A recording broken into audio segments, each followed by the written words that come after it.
প্রাকৃতিক সৌন্দর্যের লীলাভূমি সৈকত নগরী কক্সবাজার সদর উপজেলার অন্তর্গত পিএমখালী ইউনিয়নের ঐতিহ্যবাহী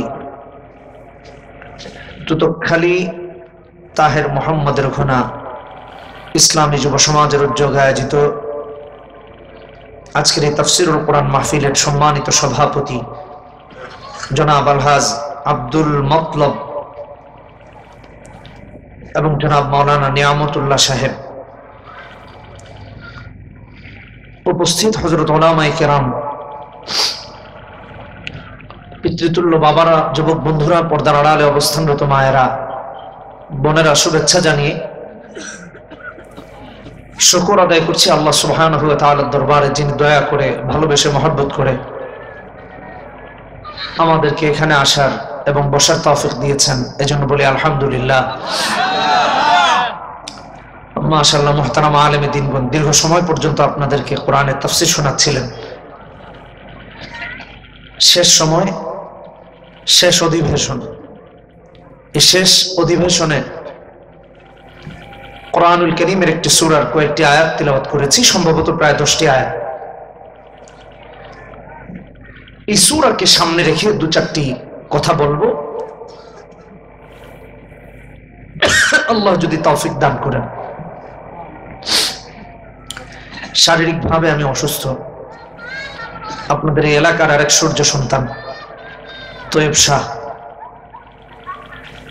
দীর্ঘদিন আমার সাথে তার পরিচয়, আমাকে ভালোবাসে, আমিও ভালোবাসি আপনাদের মতো। এই স্কুল মাঠে আমি অনেক আগে একবার এসেছিলাম, ভুল যদি না করি সেটা হয়তো বা 11 বা 10 এরকম হলে হতে পারে, বেশ আগে এসেছিলাম। সম্ভবত তখন তারেক মুনাওয়ার সাহেব বা আরো কে একজন সাথে ছিলেন, বা ওনাদের কারো সাথে আমি ছিলাম। শরীর খারাপ, তারপরেও আল্লাহ তাআলা যেহেতু বসিয়েছেন, দু চারটা কথা বলবো, আল্লাহ যদি তৌফিক দান করেন। যারা হাঁটা চলা করতেছে সবাইকে বসিয়ে দিলে ভলেন্টিয়াররা, মাহফিলের পরিবেশ আরো সুন্দর হবে। শেষ ভালো যার, সব ভালো তার।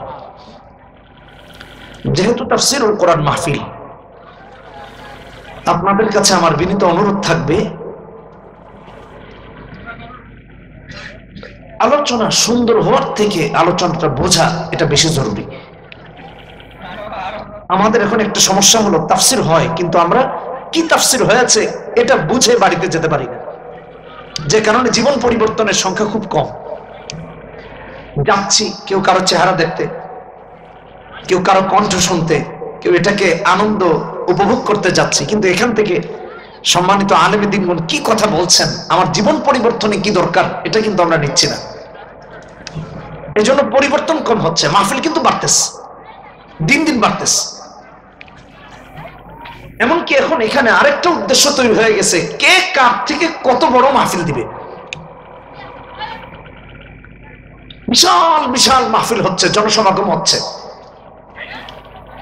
কিন্তু খুব কম মানুষ এখান থেকে মেসেজ নিয়ে তার জিন্দেগিটাকে পরিবর্তন করতেছে। আমার আপনাদের কাছে, আমার সহ আমি নিজে আল্লাহর কাছে বলি, আমাদেরকে যেন আজকের এই মাহফিল, এই তাফসীর, এই সূরার তাফসীরটা যেন আমাদের জিন্দেগি পরিবর্তনের কারণ হয়, বলি আমিন। যেহেতু কোরআনুল কারীমের তাফসীর, আমি যুবকদেরকে ধন্যবাদ এই জন্য সবার আগে দিই, তাফসীরুল কোরআন মাহফিল বেশি থেকে বেশি হওয়া দরকার, তাহলে আমাদের সম্পর্ক কোরআনের সাথে হবে। এখন তাফসীর না হওয়ার কারণে আজে বাজে কথা মাহফিলগুলোতে বেড়ে গেছে, বাজে কথা বেশি হয়। তাফসীর হলে এই সুযোগ কম থাকে, কোরআনের তাফসীর করতে হয়, বাজে কথা বলার সময় কই, বা অহেতুক কথা বলার সময় কোথায়। এজন্য আমি আমার কলিজার টুকরা যুবকদেরকে ধন্যবাদ জানাই যে তারা তাফসীরুল কোরআন মাহফিলের আয়োজন করেছে। যেহেতু একটি সূরার কয়েকটি আয়াতের তাফসীর হবে, পুরো সূরা তো বিশাল, প্রায় 62টি আয়াত, এত বিশাল তাফসীর তো কমপক্ষে 10-15 দিন লাগবে করতে। কিন্তু আমি এখানে একটা গুরুত্বপূর্ণ মেসেজ আপনাদের সামনে তুলে ধরব। এই সূরার পরিচয়টা আগে আমরা জানি। কোরআনে কারীমে পারা আছে 30টি, 30টি পারার মাঝে এই সূরাটা 27 নম্বর পারায়,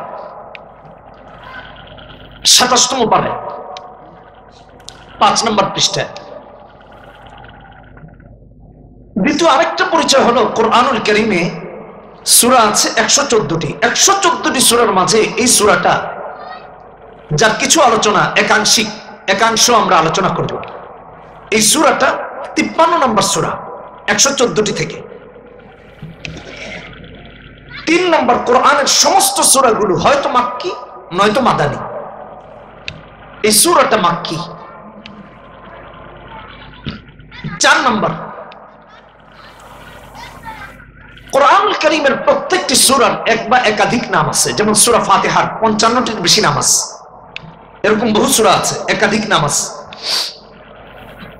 যেমন সূরা ফুসসিলাত, এই সূরার আরেকটা নাম হামিম আস-সাজদা, দুটাই নাম, আরো আছে। তো এই সূরার নাম হলো আন-নাজম, আলিফ লাম যুক্ত হলে নুন জিম মিমের সাথে, নাজম বা আন-নাজম, যার বহুবচন নুজুম, তারকারাজি। 5 নম্বর পরিচয় হলো কোরআনুল কারীমের প্রত্যেকটি সূরায় কম বেশি আয়াত আছে। এই সূরাতে আয়াতের সংখ্যা 62টি, 6-2 62টি আয়াত, তার মানে বিশাল সূরা। 5 নম্বর পৃষ্ঠা, 6 নম্বর পৃষ্ঠা, 7 নম্বর পৃষ্ঠার একেবারে শেষ দিকে গিয়ে শেষ হয়েছে, প্রায় তিনটি পৃষ্ঠা সহ সূরাটি।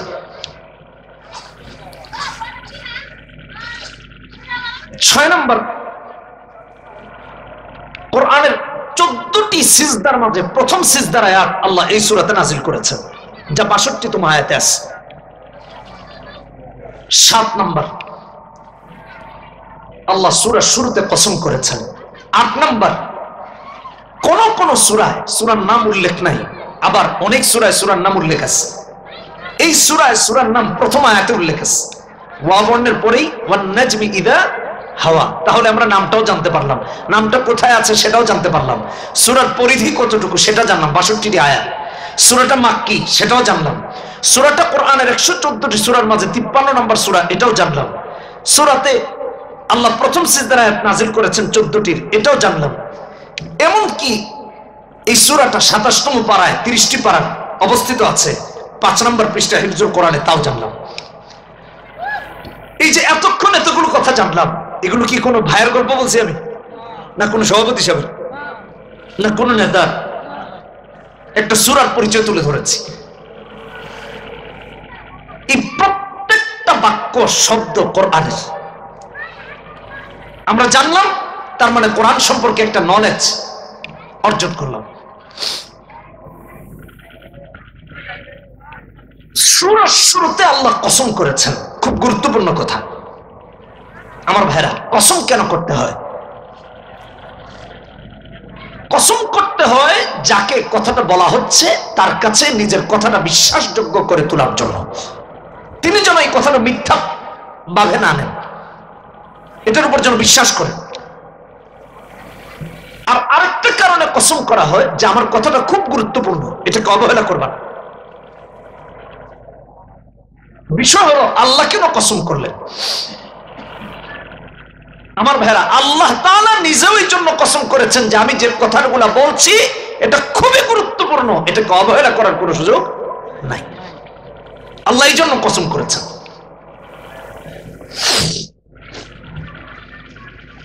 এখানে বিশাল একটা প্রশ্ন রয়ে যায়, এটা খুব গুরুত্বপূর্ণ একটা সবক, ভালো করে মাথায় রাখেন। আমরা এই ভুলটা প্রায় করি, এটা খুব জঘন্য পাপ। আল্লাহ তাআলা এখানে কসম করেছেন তার মাখলুকের একটা বিশেষ সময়ের, ওয়ান নাজমি ইযা হাওয়া, তারকার অস্তমিত হওয়ার কসম করেছেন। আল্লাহ তার মাখলুকের কসম করেছেন, তার সৃষ্টির, কিন্তু আমাদের জন্য তা নয়। এমন কসম আল্লাহ কোরআনে আরো করেছেন, ওয়াদ-দুহা ওয়াল-লাইলি ইযা সাজা ওয়াত-তিন ওয়াজ-যাইতুন লা উকসিমু বিহাদাল বালাদ ওয়াস-সামাই ওয়াত-তারিক ওয়াস-সামাই যাতিল বুরুজ। আল্লাহ এই সবগুলো তার মাখলুকের কসম করেছেন, কিন্তু আমাদের জন্য মাখলুকের কসম করা জায়েজ নাই। আমাদের জন্য কসম করতে হবে একমাত্র কার? জোরে বলেন কার? নাকি ভাবির নামে, বোন নামে, বাচ্চা কাচ্চার নামে? না, জায়েজ নাই, হারাম। যেহেতু আমরা মাখলুক, মাখলুককে কসম করতে হবে খালেকের নামে, আল্লাহর নামে, মাখলুকের নামে নয়। এখন প্রশ্ন হলো, তাহলে আল্লাহ কেন এমন কসম করলেন? প্রথমত আল্লাহর জন্য তো শরীয়ত নয়, এক আল্লাহর ইচ্ছা হয়েছে আল্লাহ কসম করেছেন। তো এই কসমের মাঝে শিক্ষা কি আছে? আমার বন্ধুগণ মুফাসসিরিনে কেরামগণ বলেন,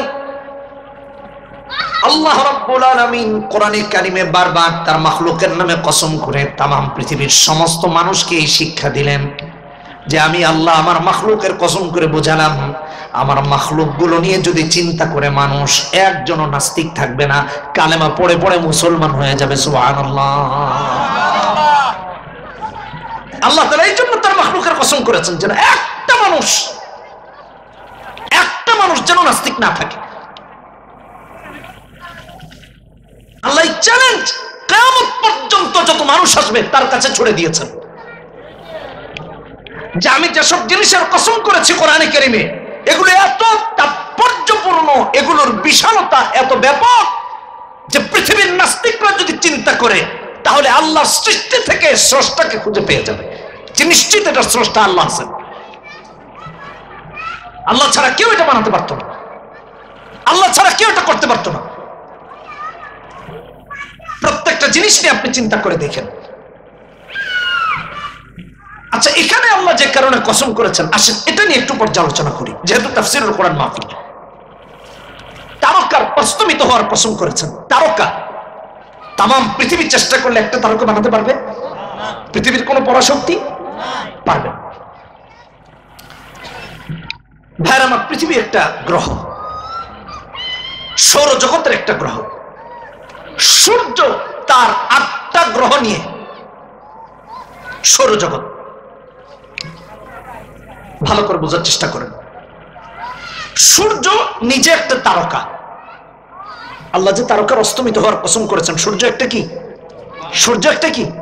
সবাইকে কথা বলতে হবে। সূর্য কি? তারকা। এটা একটা তারা। সূর্য কিন্তু একটা তারা। আপনারা এটা নিয়ে পড়াশোনা করে দেখেন। সূর্য নিজে একটা তারা। পৃথিবী থেকে সূর্য 13 লক্ষ গুণ বড়। কত লক্ষ গুণ? আচ্ছা ভাইরা, একটু চিন্তা করেন, আল্লাহ কেন তারকার অস্তমিত হওয়ার কসম করেছেন? এই মাহফিলের সব থেকে ছোট যে শ্রোতা, সে যদি যতটুকু আছে তার থেকে যদি 13 লক্ষ গুণ লম্বা তারে বানায় দেওয়া হয়, আপনি তার কুল কিনারা পাবেন? হ্যাঁ, যদি বলেন যে ভাই তোর চেহারাখানা দেখতে চাই, তাহলে আগে প্লেন উড়ান লাগবে।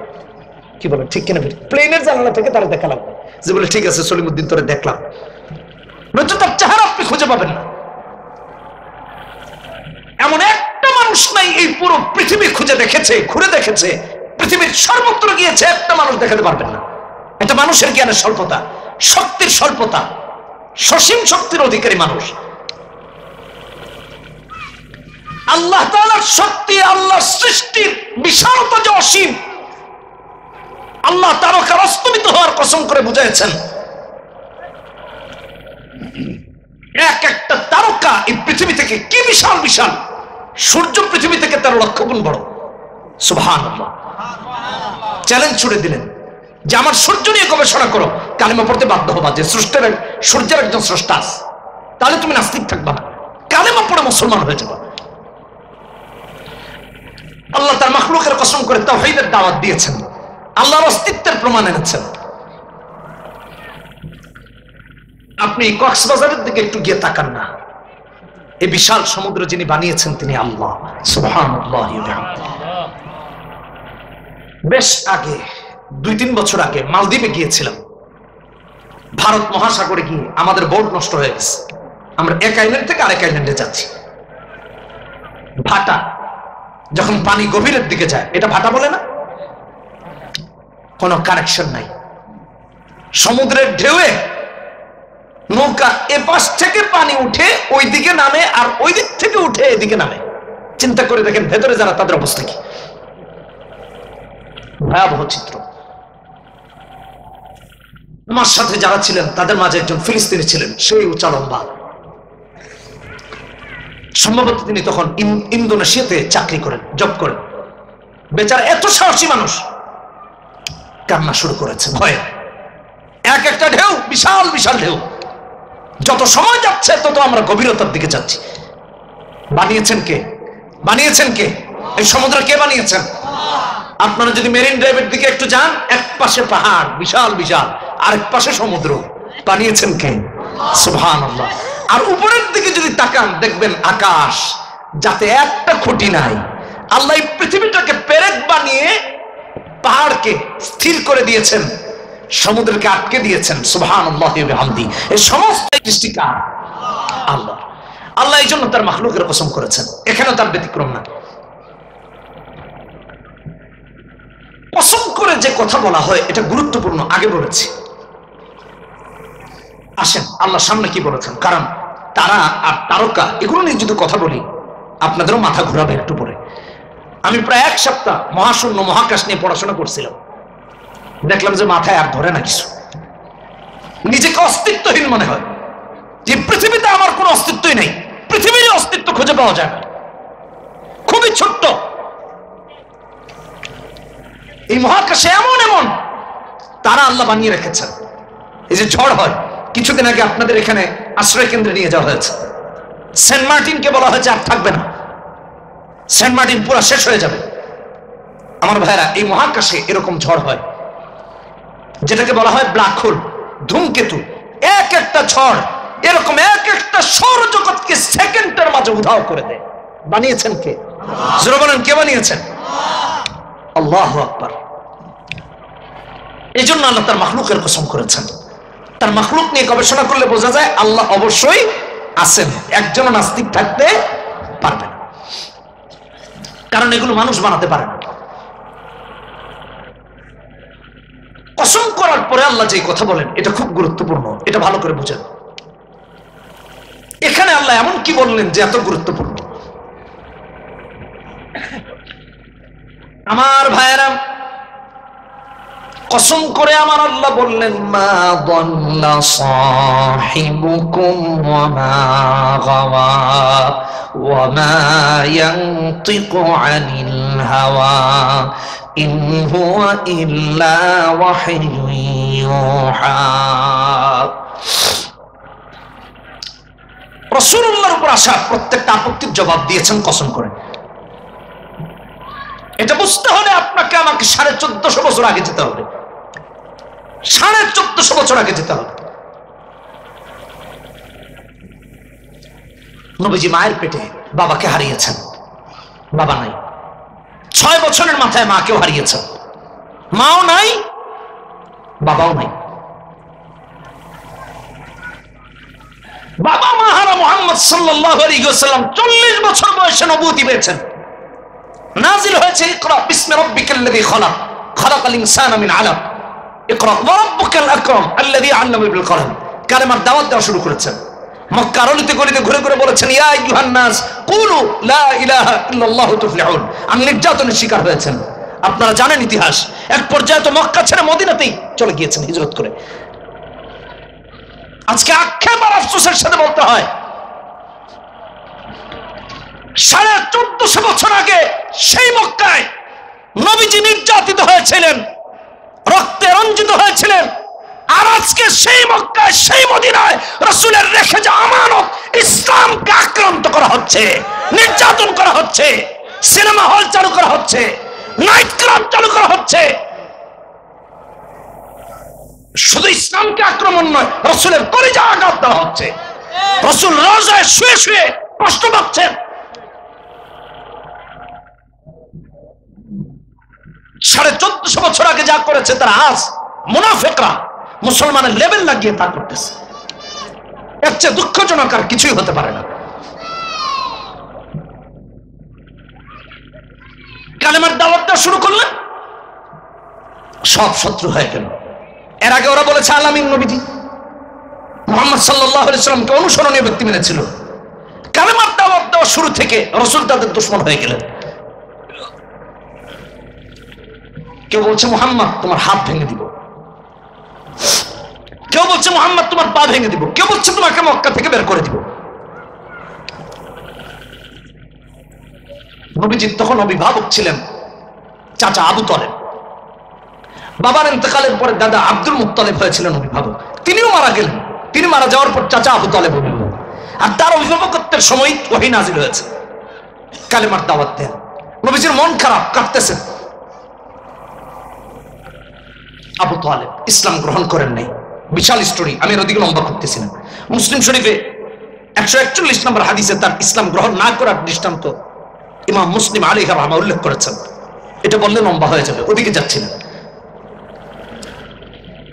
রাসূলুল্লাহর উম্মতগুলো ইসলাম গ্রহণ করছেন না, রাসূল কাঁদতেছেন, চোখে পানি।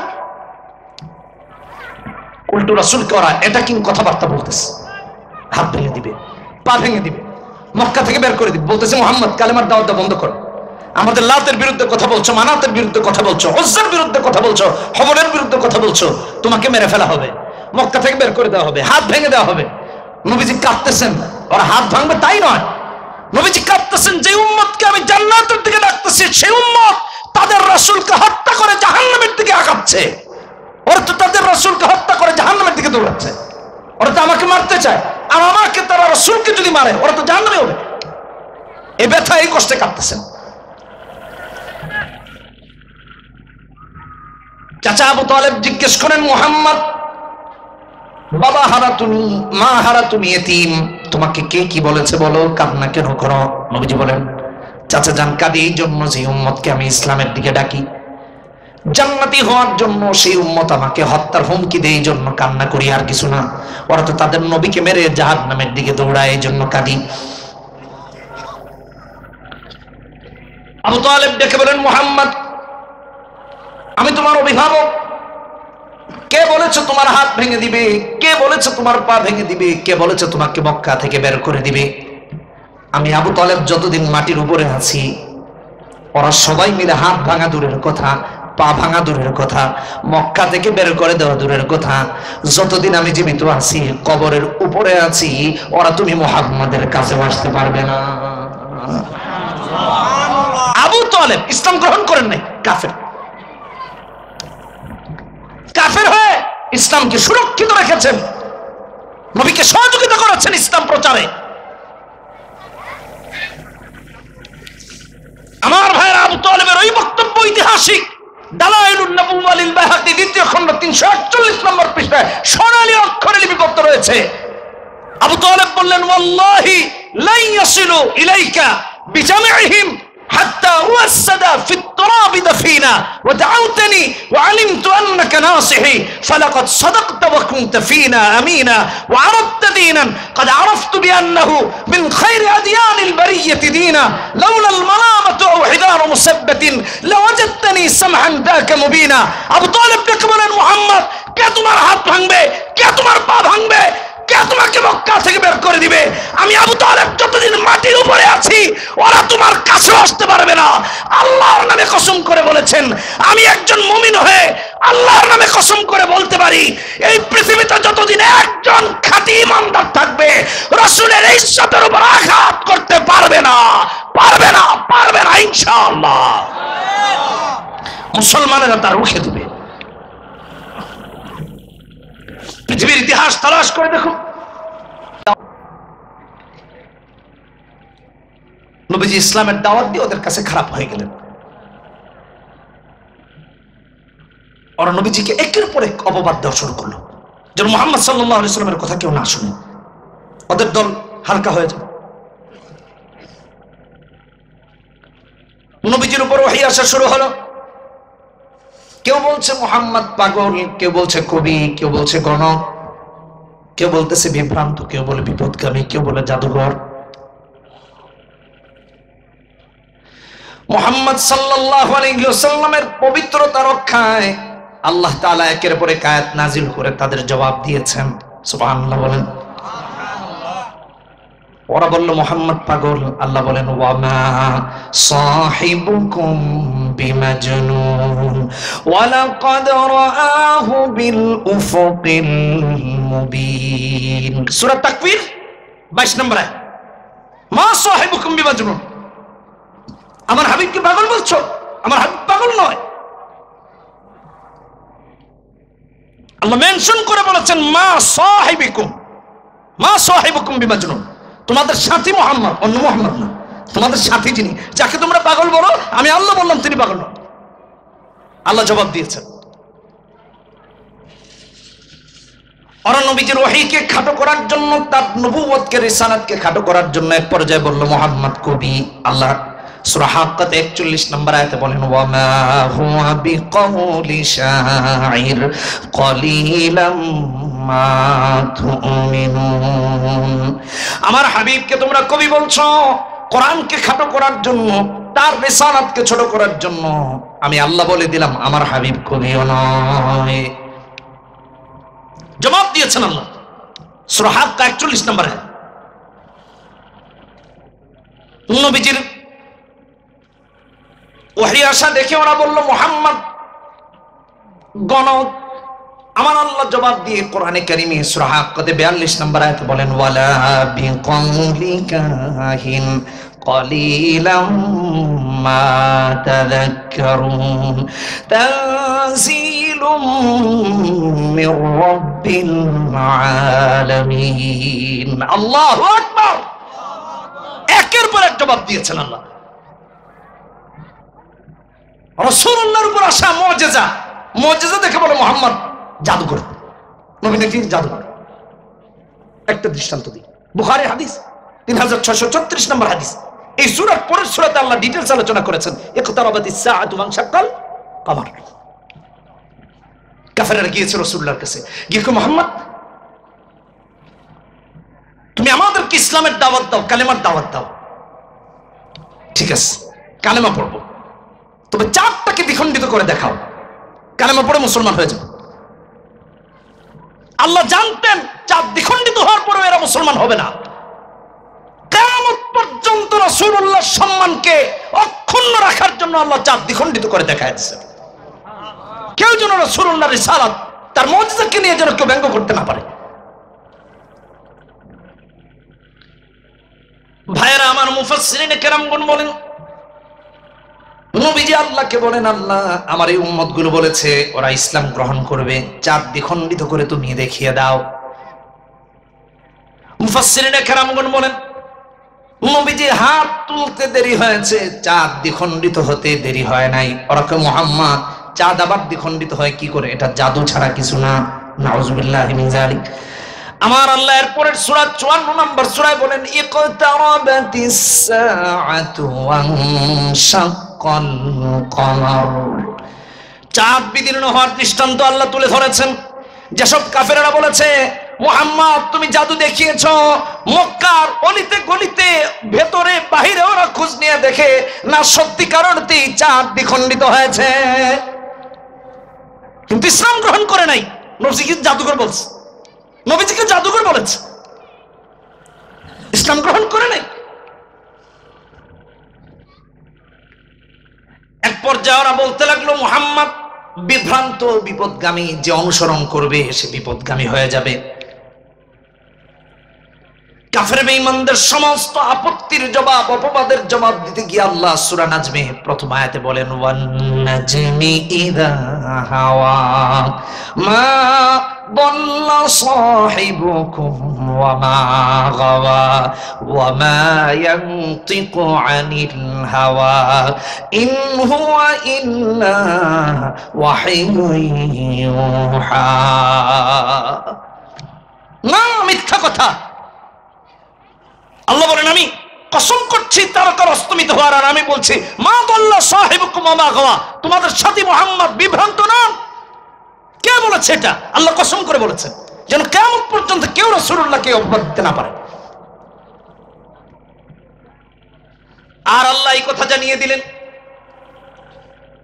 নবীজি যা বলেন নিজের থেকে বলেন না, যেটা বলেন সেটা হলো ওহী। আল্লাহ যা বলেন নবীজি তা বলে দেন। সুবহানাল্লাহ। ইন হুয়া ইল্লা ওয়াহিয়ুন ইউহা। নবীজি নিজের থেকে কিছু বলেন না, আর কিছু বলেনও নাই। কিয়ামত পর্যন্ত একটা আয়াত, একটা অক্ষর, কাফকে ফা বানানো, নুনকে তা বানানো কিয়ামত পর্যন্ত কোরআনের কারো সম্ভব হবে না। কথা বলেন না কেন? ঠিক কিনা বেরে? হাফেজরা ধরে ফেলবে না? এখানে হাফেজ নেই কেউ? অনেক হাফেজ আছেন। বাকে তা বানাইলে ধরে ফেলবে, তাকে বা বানাইলে ধরে ফেলবে, বলবে না এটা হতেই পারে না। সুবহানাল্লাহি ওয়া বিহামদি। এজন্য আল্লাহ বলেছেন ইন হুয়া ইল্লা ওয়াহয়ু ইউহা, এটা আল্লাহর তরফ থেকে ওহী।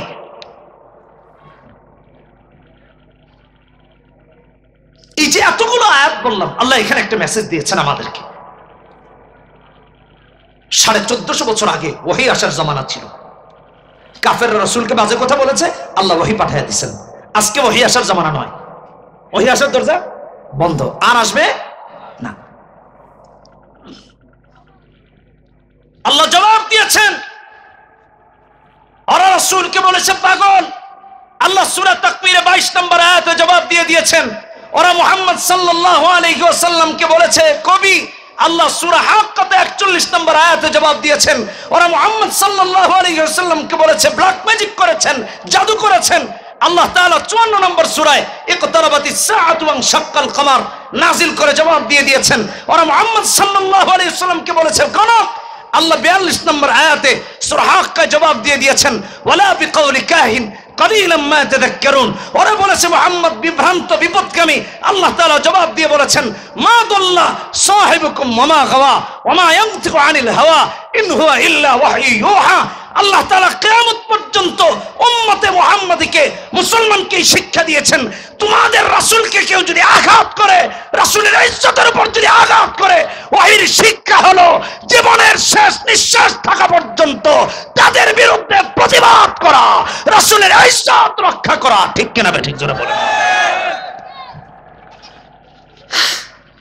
মুসলমানদেরকে ইজ্জত রক্ষা করতে হবে নবীজির।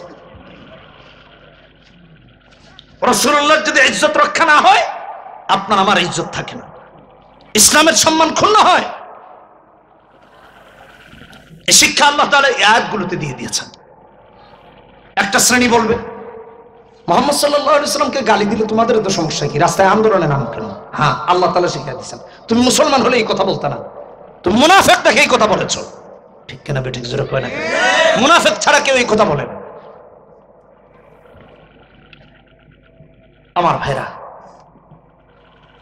নবীজি পাগল নন, তিনি কবিও নন, জাদুঘর নন, গণক নন, বিভ্রান্ত নন, বিপদগামী নন। তাহলে তিনি কি? আল্লাহ কোরআনে কারিমে বলেন মুহাম্মাদুর রাসূলুল্লাহ। সূরা ফাতাহ 29 নম্বর আয়াত, 14 নম্বর পৃষ্ঠা, 26 নম্বর পারা হিফজুল কোরআনে আল্লাহ জবাব দিয়ে বলেন মুহাম্মাদুর রাসূলুল্লাহ ওয়াল্লাযীনা মাআহু আশিদ্দাউ আলাল কুফফার। মুহাম্মদ আল্লাহর রাসূল। আল্লাহ রাসূলকে কেন পাঠালেন? তামাম পৃথিবীর সমস্ত মানুষের জন্য রহমত করে পাঠিয়েছেন, যেন আমরা সবাই মিলে রাসূলুল্লাহকে অনুসরণ করতে পারি, মুহাম্মদ সাল্লাল্লাহু আলাইহি সাল্লামকে অনুসরণ করতে পারি।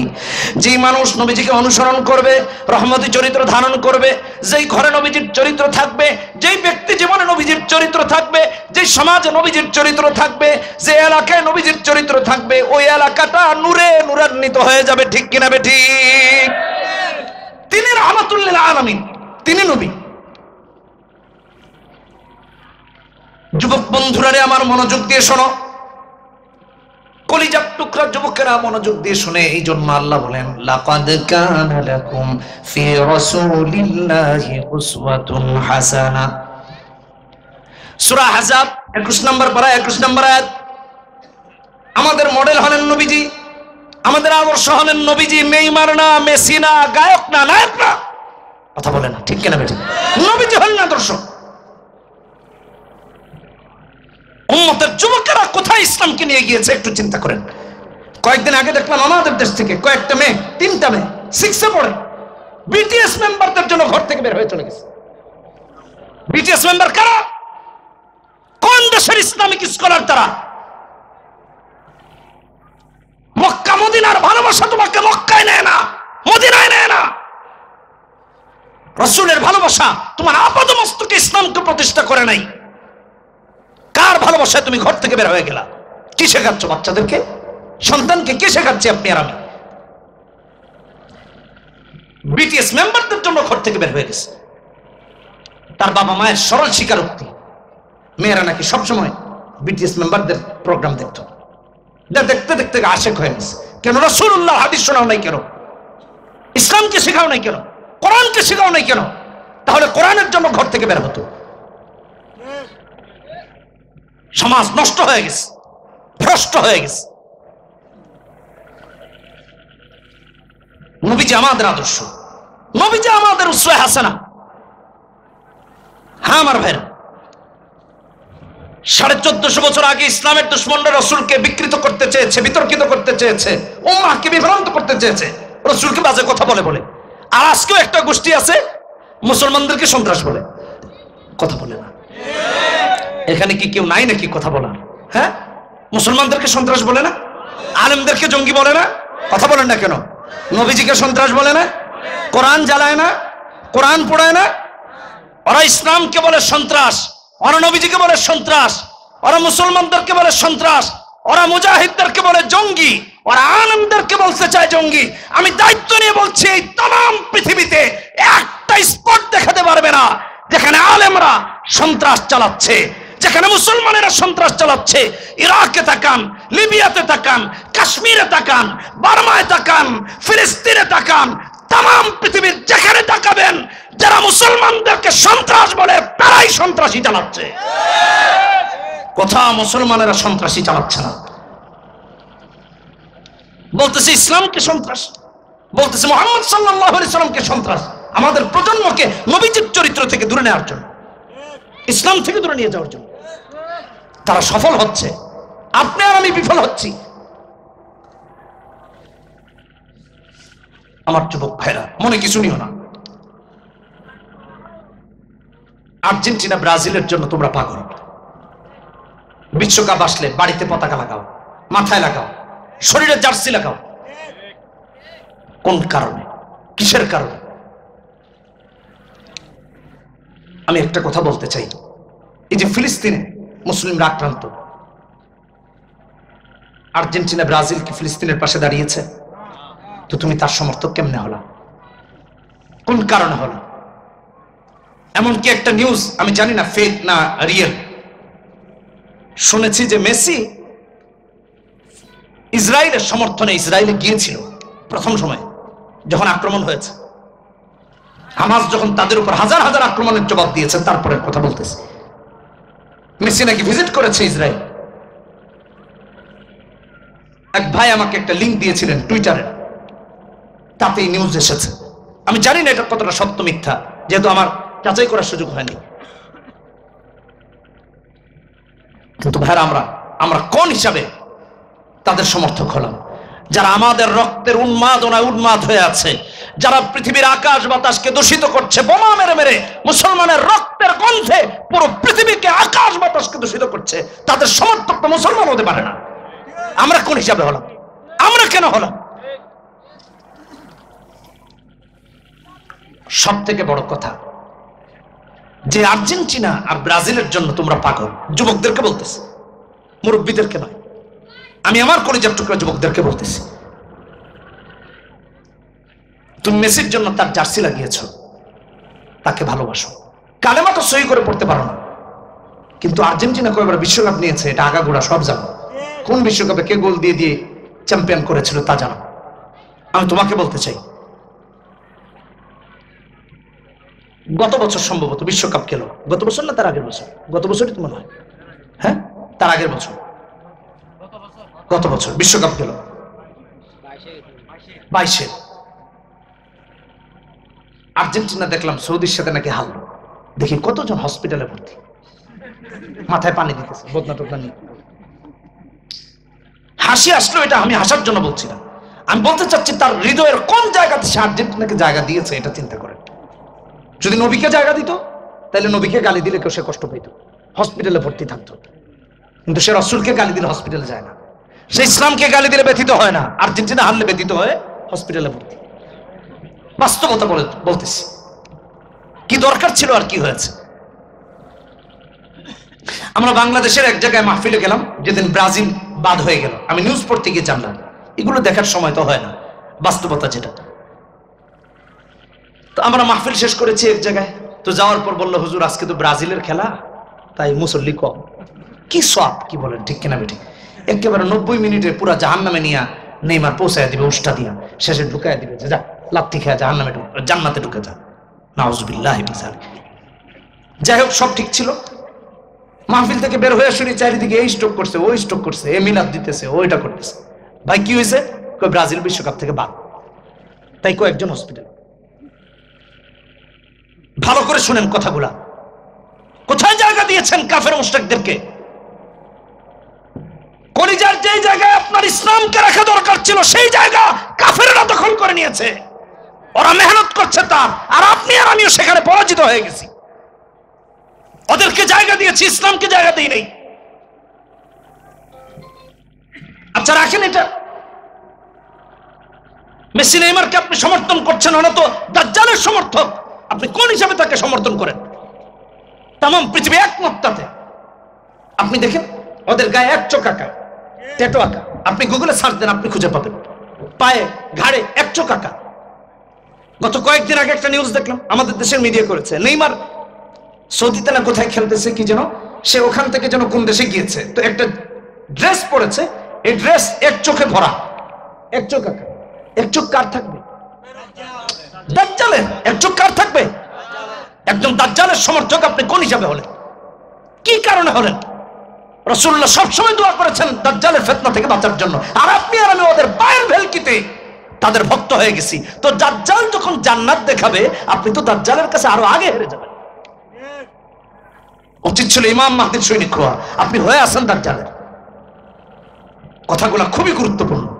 আমি জানি না আমাদের লাইফ চেঞ্জ হবে কিনা, লাইফ চেঞ্জ করার জন্য বলতেছি। আমার যুবক ভাইয়েরা, মেসির ভালোবাসা যদি তার মাথায় ওদের জার্সি উঠায়, ওদের পতাকা উঠায়, রাসূলুল্লাহর ভালোবাসা কেন চেহারায় দাড়ি উঠালো না? নবীজির ভালোবাসা কেন তোমার লেবাস পরিবর্তন করলো না? এটা জিজ্ঞাসা করলাম। আল্লাহর ভালোবাসা তোমাকে মসজিদে নেয় না কেন? অথচ আর্জেন্টিনা ব্রাজিলের ভালোবাসা সারা রাত দাঁড়িয়ে দাঁড়িয়ে মশার কামড় খাইয়ে খাইয়ে খেলাটা দেখায়। তাহাজ্জুদ কয়দিন আদায় করছো? কয়দিন আল্লাহর সামনে গিয়ে নামাজে দাঁড়িয়েছো? ওরা রাসূলকে বলে সন্ত্রাস। আমি দায়িত্ব নিয়ে বলছি, আল্লাহর নামে শপথ করে বলছি, রাসূলুল্লাহ যে চরিত্র দুশমনদের সাথে দেখিয়ে গিয়েছেন, তার ধারে পাশেও এই পৃথিবীর কারো চরিত্র দাঁড় করাতে পারবে না। এমনিতে এমনিতে উসওয়া হাসানা বলেন না। এই জন্য বলেছেন ওমা আরসালনাকা ইল্লা রাহমাতাল লিল আলামিন। গোটা বিশ্ব জগতের জন্য তিনি রহমত। সূরা আম্বিয়া 107 নম্বর আয়াত, 10 নম্বর পৃষ্ঠা, 17 নম্বর পারা। আমি ছোট্ট একটা দৃষ্টান্ত দিই কেন তিনি রহমত। আমার কলিজার যুবকরা পায়ে ধরি, এই কথাটা একটু মাথায় রাখো। নবীজি কেন আপনার আমার উসওয়া হাসানা? তিনি আমাদের মডেল কেন?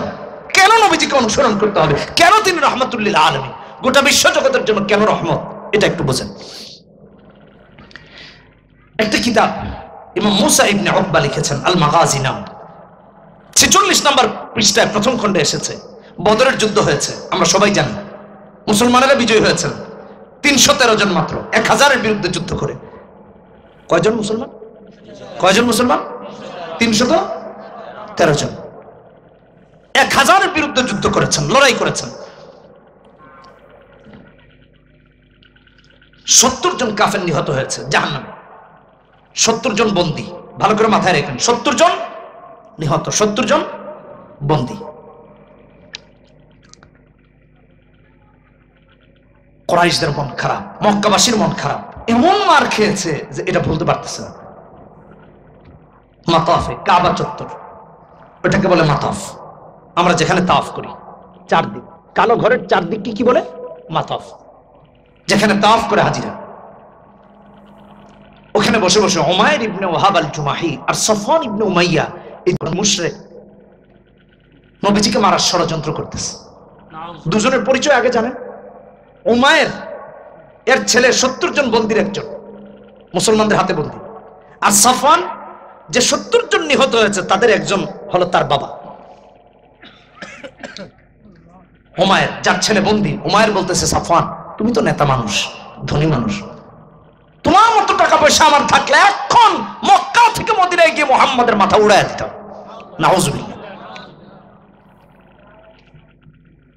উমাইর ডেকে বলে, সফওয়ান, আমার যেহেতু টাকা পয়সা নাই, তবে কেউ যদি আমার ঋণ পরিশোধের দায়িত্ব নেয়, আর কেউ যদি আমার পরিবার পরিজনকে দেখার দায়িত্ব নেয়, আমি মুহাম্মদকে হত্যা করব, মাথা আলাদা করে দিব মক্কা থেকে মদিনায় গিয়ে।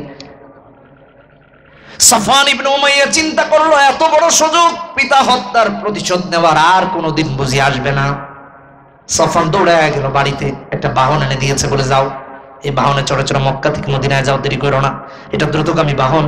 একটা তরবারি এনে দিয়েছে, যেই তরবারির দুপাশ বিষ মিশ্রিত, যাতে করে এই তরবারি দিয়ে আঘাত দিলে নবীজি বিষক্রিয়া হয়েও হলে যেন মারা যান, না বাঁচেন। উমাইর মক্কা থেকে মদিনার পথে রওনা করলো, উন্মুক্ত তরবারি গলায় ঝুলিয়ে। মক্কা থেকে মদিনায় গিয়ে হাজির, মসজিদে নববীতে ঢুকে আর বলে, মুহাম্মদ কোথায়, মুহাম্মদ কোথায়, মুহাম্মদ কোথায়। তরবারি যখন উন্মুক্ত গলায় ঝুলানো, আর মুহাম্মদ কোথায় কোথায় বলে বলে যখন এগিয়ে যায়, হযরত ওমর দূর থেকে দেখে বলেন, এই আল্লাহর দুশমন, দাঁড়া, বুঝে গেছেন এত গিয়ে নবীকে হত্যা করবে। কারণ তরবারি গলায় ঝুলানো উন্মুক্ত ভাবে, এটা হলো আক্রমণাত্মক ভঙ্গির প্রমাণ, অর্থাৎ কখন যে কারে মারে তার কোনো ঠিক নাই। হযরত ওমর তারে প্রতিহত করতে গেলেন, প্রতিরোধ করতে গেলেন। ওমর যখন তার দিকে এগিয়ে গেলেন, নবীজি দূর থেকে দেখে বললেন, ওমর থামো, উমাইরকে কিছু বলো না, নিরাপদে আমি মুহাম্মাদের কাছে উমাইরকে নিয়ে আসো। আল্লাহু আকবার। বুঝেন নাই দেখে আল্লাহু আকবার কোন নাই, এটা বুঝে না। নবীজি ওমরকে বলতেছেন, ওমর, উমাইরকে কিছু বলো না, আমার কাছে নিরাপদে নিয়ে আসো। কোন উমাইর? যে উমাইর নবীকে হত্যা করতে গিয়েছে, মাথা আলাদা করে দিবে। রাসূল বলতেছেন, তারা নিরাপদে নিয়ে আসো, কিচ্ছু বলো না। আমার ভাইয়েরা, নবীজি এটা কখন বলেছেন এটা বুঝেন। উমাইর আর সাফওয়ান দুজন মিলে যখন মাতাফে বসে বসে নবীকে হত্যার ষড়যন্ত্র করে, আল্লাহ জিবরিলকে দিয়ে নবীকে জানায় দিয়েছেন, নবীজি, উমাইর আপনি মুহাম্মাদের মাথা আলাদা করতে মক্কা থেকে মদিনাতে যায়। নবীজি জানার পরেও মারেন নাই, মারতে দেন নাই, গালি দেন নাই, কোন ধরনের কোন ক্ষতিদার করলেন না, উল্টা বললেন, নিরাপদে আসতে দাও। আল্লাহু আকবার। উমাইরকে নিয়ে যাওয়া হয়েছে। নবীজি জিজ্ঞেস করলেন, উমাইর হঠাৎ মক্কা থেকে মদিনায় আসলে ব্যাপার কি? নবীজি কিন্তু জানেন কেন আসতে, জানেন, আল্লাহ জানিয়ে দিয়েছেন আগে।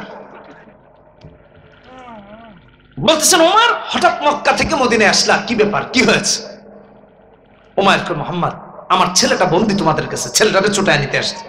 চিন্তা করছেন কি খারাপ মিশা কথাটা বললো, ছেলেকে ছোটায় নিতে আসছে। নবীজি আবার বললেন, উমাইর মিথ্যা কথা বলো না, সত্য করে বলো কেন এসেছো। উমাইর কই, মুহাম্মদ, আর কোনো উদ্দেশ্য নাই, ছেলেটাকে ছোটায় নিতে এসেছি। নবীজি আবার জিজ্ঞেস করেন, উমাইর সত্য করে বলো। মুহাম্মদ সাল্লাল্লাহু আলাইহি ওয়াসাল্লাম জানতে চাইলেন। উমাইর বলে, মুহাম্মদ, আমার ছেলেটা বন্দী, ছেলেটাকে মুক্তিপণ দিয়ে ছুটায় নিতে এসেছি। নবীজি আবার বলেন, উমাইর, তুমি যদি ছেলেকে মুক্তিপণ দিয়ে ছুটায় নিতে আসতে, তোমার গলায় উন্মুক্ত তরবারি ঝুলানো থাকতো না, বরং স্বর্ণরূপা গলায় ঝুলিয়ে ঝুলিয়ে তুমি নবীজির কাছে আসতা। তা না এসে উন্মুক্ত তরবারি নিয়ে আক্রমণাত্মক ভঙ্গিতে এসেছো, ছেলেকে মুক্তিপণ দিয়ে ছুটায় নিতে আসো নাই। নবীজি আবার উমাইরকে ডেকে বলেন, উমাইর মিথ্যা কথা বলো না, মাতাফে বসে বসে তুমি আর সাফওয়ান দুজন মিলে আমি নবীকে হত্যার ষড়যন্ত্র করো নাই। আল্লাহু আকবার। তোমার ঋণ পরিশোধের দায়িত্ব নিয়েছে সাফওয়ান, আর তোমার পরিবার পরিজনকে দেখাশোনার দায়িত্ব নিয়েছে সাফওয়ান, যার বিনিময়ে তুমি আমি নবীকে হত্যা করতে এসেছো, মাথাটা আলাদা করে দিতে এসেছো। নবীজি যখন এই কথা বললেন, উমাইরের হাত পাকাপাকি শুরু হয়ে গেছে, এই জন্য যে মুহাম্মদকে হত্যা করার জন্য এসেছিলাম, এখন তো দেখতেছি ওমর সামনে, নবীজির সামনে, কখন জানি আমার মাথাটা আলাদা হয়ে যায়। ঠিক কিনা ঠিক? কিন্তু নবীজি মাথা আলাদা করলেন না, কাউকে করতেও দিলেন না, গালিও দিলেন না, বাজে কথাও বললেন না। উমাইর যখন এই কথা বলল, মুহাম্মদ সাল্লাল্লাহু আলাইহি ওয়াসাল্লাম যখন জানিয়ে দিলেন উমাইর কেন মক্কা থেকে মদিনা এসেছে, উমাইরের মাথায় চিন্তার ভাঁজ পড়ে গেল। আর চিন্তা করতে লাগলো, যে মক্কায় আমি আর সাফওয়ান দুজন কথা বললাম, তৃতীয় কেউ ছিল না, মুহাম্মদ কেমনে করে এই কথা জানেন? এক নাম্বার। দুই নাম্বার হলো, কেউ যদি জানেও আমার আগে মক্কা থেকে মদিনায় আসা তার জন্য সম্ভব না। মুহাম্মদ কেমনে জানেন? 3 নাম্বার হলো, যিনি জানেন তাকে আমি মারতে আসতেছি, তিনি নিজে মারলেন না, ওমরকেও আমাকে মারতে দিলেন না, প্রতিরোধ করতে দিলেন না। উল্টো কত সুন্দর করে একের পর এক আমাকে বারবার জিজ্ঞেস করলেন। তিনি চাইলে তো কাউকে রেডি করে রাখতেন যে উমায়ের আসার সাথে সাথে তার মাথা উড়াইয়া দিবা। তিনি চাইলে এমনও করতে পারতেন, হাত পা বেঁধে রাখতে পারতেন। তিনি চাইলে এমনও করতে পারতেন, নিজেও এখান থেকে দূরে সরে যেতে পারতেন। এর কোনোটাই করলেন না। যে মুহাম্মদ সাল্লাল্লাহু আলাইহি ওয়াসাল্লাম এত সুন্দর চরিত্র দেখালেন, ইনি সাধারণ কোনো মানুষ হতে পারেন না। নিঃসন্দেহে তিনি রাহমাতুল লিল আলামিন। উমায়ের কয়, মুহাম্মদ আমার বুঝ হয়ে গেছে তুমি আল্লাহর সত্য রাসূল, আমারে কালেমা পড়ায় মুসলমান বানায়া দাও। তুমি যদি সত্য রাসূল না হতে সুদূর মক্কা থেকে এই খবর তুমি মুহাম্মদের কাছে কেউ পৌঁছাতে পারতো না। নবীজি বলেন, পড়ো লা ইলাহা ইল্লাল্লাহ মুহাম্মাদুর রাসূলুল্লাহ। এসেছিল নবীকে মারতে, রাসূলুল্লাহর চরিত্র দেখে কালেমা পড়তে বাধ্য হয়েছে। সুবহানাল্লাহ। তিনি রাহমাতুল লিল আলামিন নবী। একজন শত্রুর সাথে রাসূলুল্লাহর যে চরিত্র ছিল, তামাম পৃথিবীর সবচেয়ে সেরা চরিত্রতা। পৃথিবীবাসী এমন চরিত্র আর কারো দেখাতে পারবে না। এই জন্য আল্লাহ বলেছেন, ওমা আরসালনাকা ইল্লা রাহমাতাল লিল আলামিন। গোটা বিশ্ব জগতের জন্য রাসূল হলেন রহমত। নবীজির চরিত্র উন্নত চরিত্র, মহান চরিত্র, যার কারণে সূরা কালামে তাই আল্লাহ 4 নম্বর আয়াতে বলেছেন, ওয়া ইন্নাকা লাআলা খুলুকিন আযীম। সুবহানাল্লাহি ওয়া বিহামদিহি। কেমন খুলুকে আযীম? হাদিস থেকে একটা দৃষ্টান্ত দিই, বুখারীর হাদিস 344 নম্বর হাদিস। কেন নবীকে অনুসরণ করব? যুবকরা ভালো করে শুনুন। রাসূলুল্লাহ কেন আপনার আমার আদর্শ হবেন? নবীজি এক সফর বের হয়েছেন, পানি সংকট দেখা দিয়েছে কাফেলায়, সবাই পানি তালাশে বের হয়ে গেছেন, কেউ পানি খুঁজে পান না।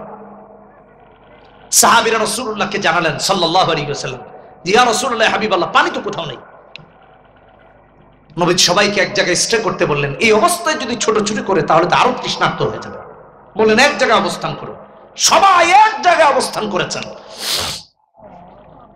হযরত আলীকে নবীজি বললেন, আলী সাথে আরেকজন সাহাবী দিয়ে যাও, পানি তালাশ করো। হযরত আলী বের হয়ে গেলেন পানির খোঁজে। যেতে যেতে দেখেন একজন মহিলা সামারিতে আরোহণ করে করে যাচ্ছে। হযরত আলী জানতে চাইলেন, তোমার কাছে পানি আছে নাকি? মহিলা বলছে, হ্যাঁ আমার কাছে পানি আছে। মহিলা ভেবেছে তারা তৃষ্ণার্ত, তাই পানি দিতে চেয়েছে। হযরত আলী বললেন, পানি কোথায় পেয়েছো? বলছে, আজকে তো আমি এখানে, গতকাল এমন সময় যেখানে ছিলাম পানি আছে সেখানে। একদিনের দূরত্বে পানি। হযরত আলী ভাবলেন, এত দূর থেকে পানি এনে পান করা সম্ভব নয়। বললেন, যেহেতু তোমার কাছে পানি পাওয়া গেছে, নবীজি আমাদেরকে পাঠিয়েছেন পানির তালাশে, আর সেই পানি তোমার কাছে পেয়েছি, চলো তোমাকে মুহাম্মদ সাল্লাল্লাহু আলাইহি ওয়াসাল্লামের কাছে নিয়ে যাব। মহিলা রাগ হয়ে গেছে, কোন মুহাম্মদ? ওই ধর্ম থেকে মুহাম্মদ? নাউযুবিল্লাহি মিন যালিক। ওরা সব সময় রাসূলকে এরকম বাজে কথা বলতো। আজকে যেমন বলে, ধর্ম থেকে মুহাম্মদের কাছে আমি যাব না, আমাকে নিয়ে যাব না। হযরত আলী সাফ সাফ জানিয়ে দিলেন, পানি যেহেতু তোমার কাছে পাওয়া গিয়েছে, তোমাকে অবশ্যই নবীর কাছে যেতে হবে। মহিলা বলছে, না আমি যাব না, মুহাম্মদ আমাকে মেরে ফেলবে, অত লোক ভালো না। তাদেরকে বোঝানো হয়েছে এমনটা, যেমনটা আজকে বোঝানো হয় যে মুহাম্মদ সাল্লাল্লাহু আলাইহি ওয়াসাল্লাম সন্ত্রাস। নাউযুবিল্লাহ। ওরা বলতো, ওদের বাচ্চা কাচ্চা নাতিপুতি যারা আছে আজকে তারাই রাসূলকে খারাপ বলে, ইসলামকে খারাপ বলে, মুসলমানকে সন্ত্রাস বলে, অন্য কেউ বলতে পারে না। বলছে, চলো তোমাকে মুহাম্মদ সাল্লাল্লাহু আলাইহি ওয়াসাল্লামের কাছে নিয়ে যাব। মহিলা দেখলো নিরুপায়, কারণ মহিলা কাফেলার আগে, তার কাফেলার সঙ্গীরা অনেক দূরে। তাকিয়ে দেখে কেউ আশেপাশে নাই, এরা যে সহযোগিতা করবে এমনটাও না। মহিলা বলতেছে, দেখো আমার বাচ্চাগুলো এতিম। হাদিস, বুখারীর হাদিস 344 নম্বর হাদিস, বিশাল হাদিস। আমি শুধু রাসূলুল্লাহর চরিত্র বোঝানোর জন্য আংশিক বলতেছি আপনাদেরকে। মহিলা বলতেছে, দেখো আমার বাচ্চাগুলো এতিম, ওদের বাবা নাই। এমন অবস্থায় যদি আমাকে নিয়ে যাও, আমার বাচ্চাগুলো বিপদে পড়ে যাবে, কারণ মুহাম্মদ তো আমারে মেরে ফেলবে। লোক তো ভালো না, খারাপ লোক। আমাকে হত্যা করলে আমার বাচ্চারা মা হারাও হয়ে যাবে, ওরা তো বাবা হারা। সন্তানের দোহাই দিয়ে বাঁচতে চাইলো। হযরত আলী তো জানেন যে নবীজির চেয়ে ভালো আর কেউ নাই, তাই আত্মবিশ্বাসের সাথে বললেন তোমাকে রাসূলুল্লাহর কাছে নিয়ে যাব। মহিলা নিরুপায়, কোন উপায়ান্তর না পেয়ে সাহাবীদের সাথে রাসূলের কাছে গিয়ে হাজির। নবীজি জানতে চাইলেন তোমার কাছে পানি আছে নাকি? মহিলা বলল হ্যাঁ মুহাম্মদ আমার কাছে পানি আছে। নবীজি বললেন তোমার পানির পাত্রটা দিয়ে দাও। দিয়ে দেওয়া হলো। নবীজি সাহাবীকে নির্দেশ দিলেন সবাই পানি পান করো। মহিলা আশ্চর্য হয়ে গেল যে এই এক পাত্র থেকে এতগুলো মানুষ কি করে পানি পান করবে। সুবহানাল্লাহ। সাহাবীরা একে একে সমস্ত সাহাবীরা পানি পান করলেন, চুল পরিমাণ পানি শেষ হলো না। সুবহানাল্লাহ। নবীজি আবার দ্বিতীয় নির্দেশ দিলেন সাহাবীদেরকে, সাহাবীরা রে আমার, মহিলার পানির পাত্র থেকে তোমাদের যার কাছে যেই পাত্র আছে প্রত্যেকের পানির পাত্রগুলো ছোট বড় ভরে ভরে রেখে দাও। মহিলা আরো আশ্চর্য হয়ে ভাবলো মুহাম্মদ সত্যিকার অর্থে জাদুঘর, জাদুঘর না হলে এত সুন্দর ব্ল্যাক ম্যাজিক আর কেউ দেখাতে পারতো না। সাহাবীরা একে একে ছোট বড় পাত্রগুলো পানি দিয়ে ভরে ভরে রেখে দিতে লাগলেন। প্রত্যেকের পাত্রগুলো যখন ভরে ভরে রেখে দেওয়া হলো, মহিলাকে তার পাত্র ফিরিয়ে দেওয়া হলো। নবীজি আবার মহিলাকে জিজ্ঞেস করেন দেখো তো দেখি তোমার পানির পাত্রে পানি ঠিক আছে কিনা। মহিলা তাকিয়ে দেখে আগে যেটুকু পানি ছিল বর্তমানে তার চেয়ে আর একটু বেশি পানি বিদ্যমান। আশ্চর্য হয়ে গেল, এতজন পানি পান করলো শেষ হলো না, এতজনের পাত্রগুলো ভরে ভরে রাখলো তাও পানি শেষ হলো না। কোন মুহাম্মদের কাছে আসলাম আমি? মারাত্মক বড় জাদুঘর, এর চেয়ে উত্তম জাদু আর কেউ দেখাতে পারে না। আমার ভাইরা, তিনি রাহমাতুল লিল আলামিন বিশ্বনবী মুহাম্মদুর রাসূলুল্লাহ সাল্লাল্লাহু আলাইহি ওয়াসাল্লাম। মহিলা যখন ফিরে যাওয়ার সময় হলো, নবীজি সাহাবীদেরকে নির্দেশ দিলেন সাহাবীরা রে আমার, তোমাদের যার কাছে পানি তোমরা যারা নিলা, যারা রাখলা, যারা খেলা, তোমাদের যার কাছে যা হাদিয়া আছে দেওয়ার মতো জমা করো। সাহাবীরা একে একে সাধ্য মতো হাদিয়া জমা করা শুরু করলেন। হাদিয়ার গাঁটটি হয়ে গেল। মহিলা যখন ফিরে যাবে তার বাহনে উঠাইয়া দেওয়া হলো। মহিলা আশ্চর্য হয়ে গেল যে মানুষটার কাছে আসার আগে মুহাম্মদকে গালি দিলাম, তিনি একটাও গালি দিলেন না, রাগ করলেন না। যেই মুহাম্মাদের কাছে আসার আগে আমার বাচ্চাগুলোর দোহাই টেনে বলেছিলাম মুহাম্মাদের কাছে আমাকে নিলে আমাকে মেরে ফেলা হবে, সেই মুহাম্মদ মানলেন না, বকলেন না, খারাপ আচরণ করলেন না, উল্টো আমি যখন ফিরে যাব হাদিয়ার গাঁঠি আমার বাহনে উঠাইয়া দিলেন। যে মানুষটার চরিত্র এত সুন্দর হতে পারে তিনি সাধারণ কোনো মানুষ না, হয়তোবা তিনি পৃথিবীর কোন বড় জাদুঘর, অন্যথায় সত্যিকার অর্থে তিনি আল্লাহর রাসূল, নয়তোবা এত সুন্দর চরিত্র তার হতো না। মহিলা যায় আর এই চিন্তা করে। দীর্ঘ সময় এখানে পার করার পর যখন তার পথ ধরেছে, কাফেলার লোকদের সাথে তার দেখা হয়েছে। কাফেলার পেছনে থাকা লোকেরা সামনে এসেছে, বলছে আরে তুমি এখানে, তুমি তো আমাদের থেকে অনেক আগে ছিল, পিছনে পড়লা কেমন? মহিলা বলতেছে ওই যে মুহাম্মদ ধর্ম থেকে দুজন লোক এসে আমাকে তার কাছে ধরে নিয়ে গেছে। বলছে বলো কি? বলে হ্যাঁ, আমি আমার বাচ্চাদের দোহাই জেনেছি, তারপর আমাকে রেখে যায়নি, নিয়ে গিয়েছে। জানো তার যে আশ্চর্যের বিষয় কি? বলে কি? বলছে পানি সংকটের জন্য তিনি আমাকে নিয়ে গেছেন, নির্দেশ দিয়েছেন নিয়ে যাওয়ার জন্য। আমার পাত্র থেকে সবাই পানি পান করেছে, পানি চুল পরিমাণ শেষ হলো না। বলো কি? বলছে এর চেয়ে আশ্চর্যজনক হলো, কারো ছোট কারো বড় পাত্র, আমার এই পাত্র থেকে রাসূলুল্লাহর নির্দেশে সবাই তাদের পাত্রগুলো ভরে রেখেছে, তাও পানি শেষ হয়নি। সবাই পানি পান করার পরে যার যার পাত্রগুলো ভরে রেখে দেওয়ার পর মুহাম্মদ আমাকে জিজ্ঞেস করলেন দেখো তো দেখি তোমার পাত্রের পানি ঠিক আছে কিনা। আমি তাকিয়ে দেখি আগে যেটুক পানি ছিল বর্তমানে তার চেয়ে বেশি আছে। শুধু তাই না, মহিলা কয় যে মুহাম্মদকে গালি দিলাম, যে মুহাম্মদ সাল্লাল্লাহু আলাইহি ওয়াসাল্লামের কাছে যেতে চাইলাম না, যিনি আমাকে মেরে ফেলবেন বলে আমি যেতে চাইনি, আমি যখন ফিরে আসবো হাদিয়ার গাঠিটা আমার বাহনে উঠিয়ে দিলেন। যে মানুষটার চরিত্র এত সুন্দর, তিনি হয়তো বা তিনি বড় কোনো জাদুঘর, অন্যথায় তিনি সত্যিকার অর্থে আল্লাহর রসুল। আল্লাহর রসুল না হলে তার চরিত্র এত সুন্দর হতো না। সঙ্গে থাকা কাফেরেরা কয়, সত্যি যদি তার চরিত্র এত সুন্দর হয় তাহলে আমাদের কেউ নিয়ে তার কাছে চলো। সবাই মিলে মুহাম্মদ সাল্লাল্লাহু আলাইহি ওয়াসাল্লামের কাছে এসে হাজির হয়ে যায়, নবীজির সাথে থাকে, নবীজির চরিত্র দেখে, নবীজির চরিত্র অবজার্ভ করে।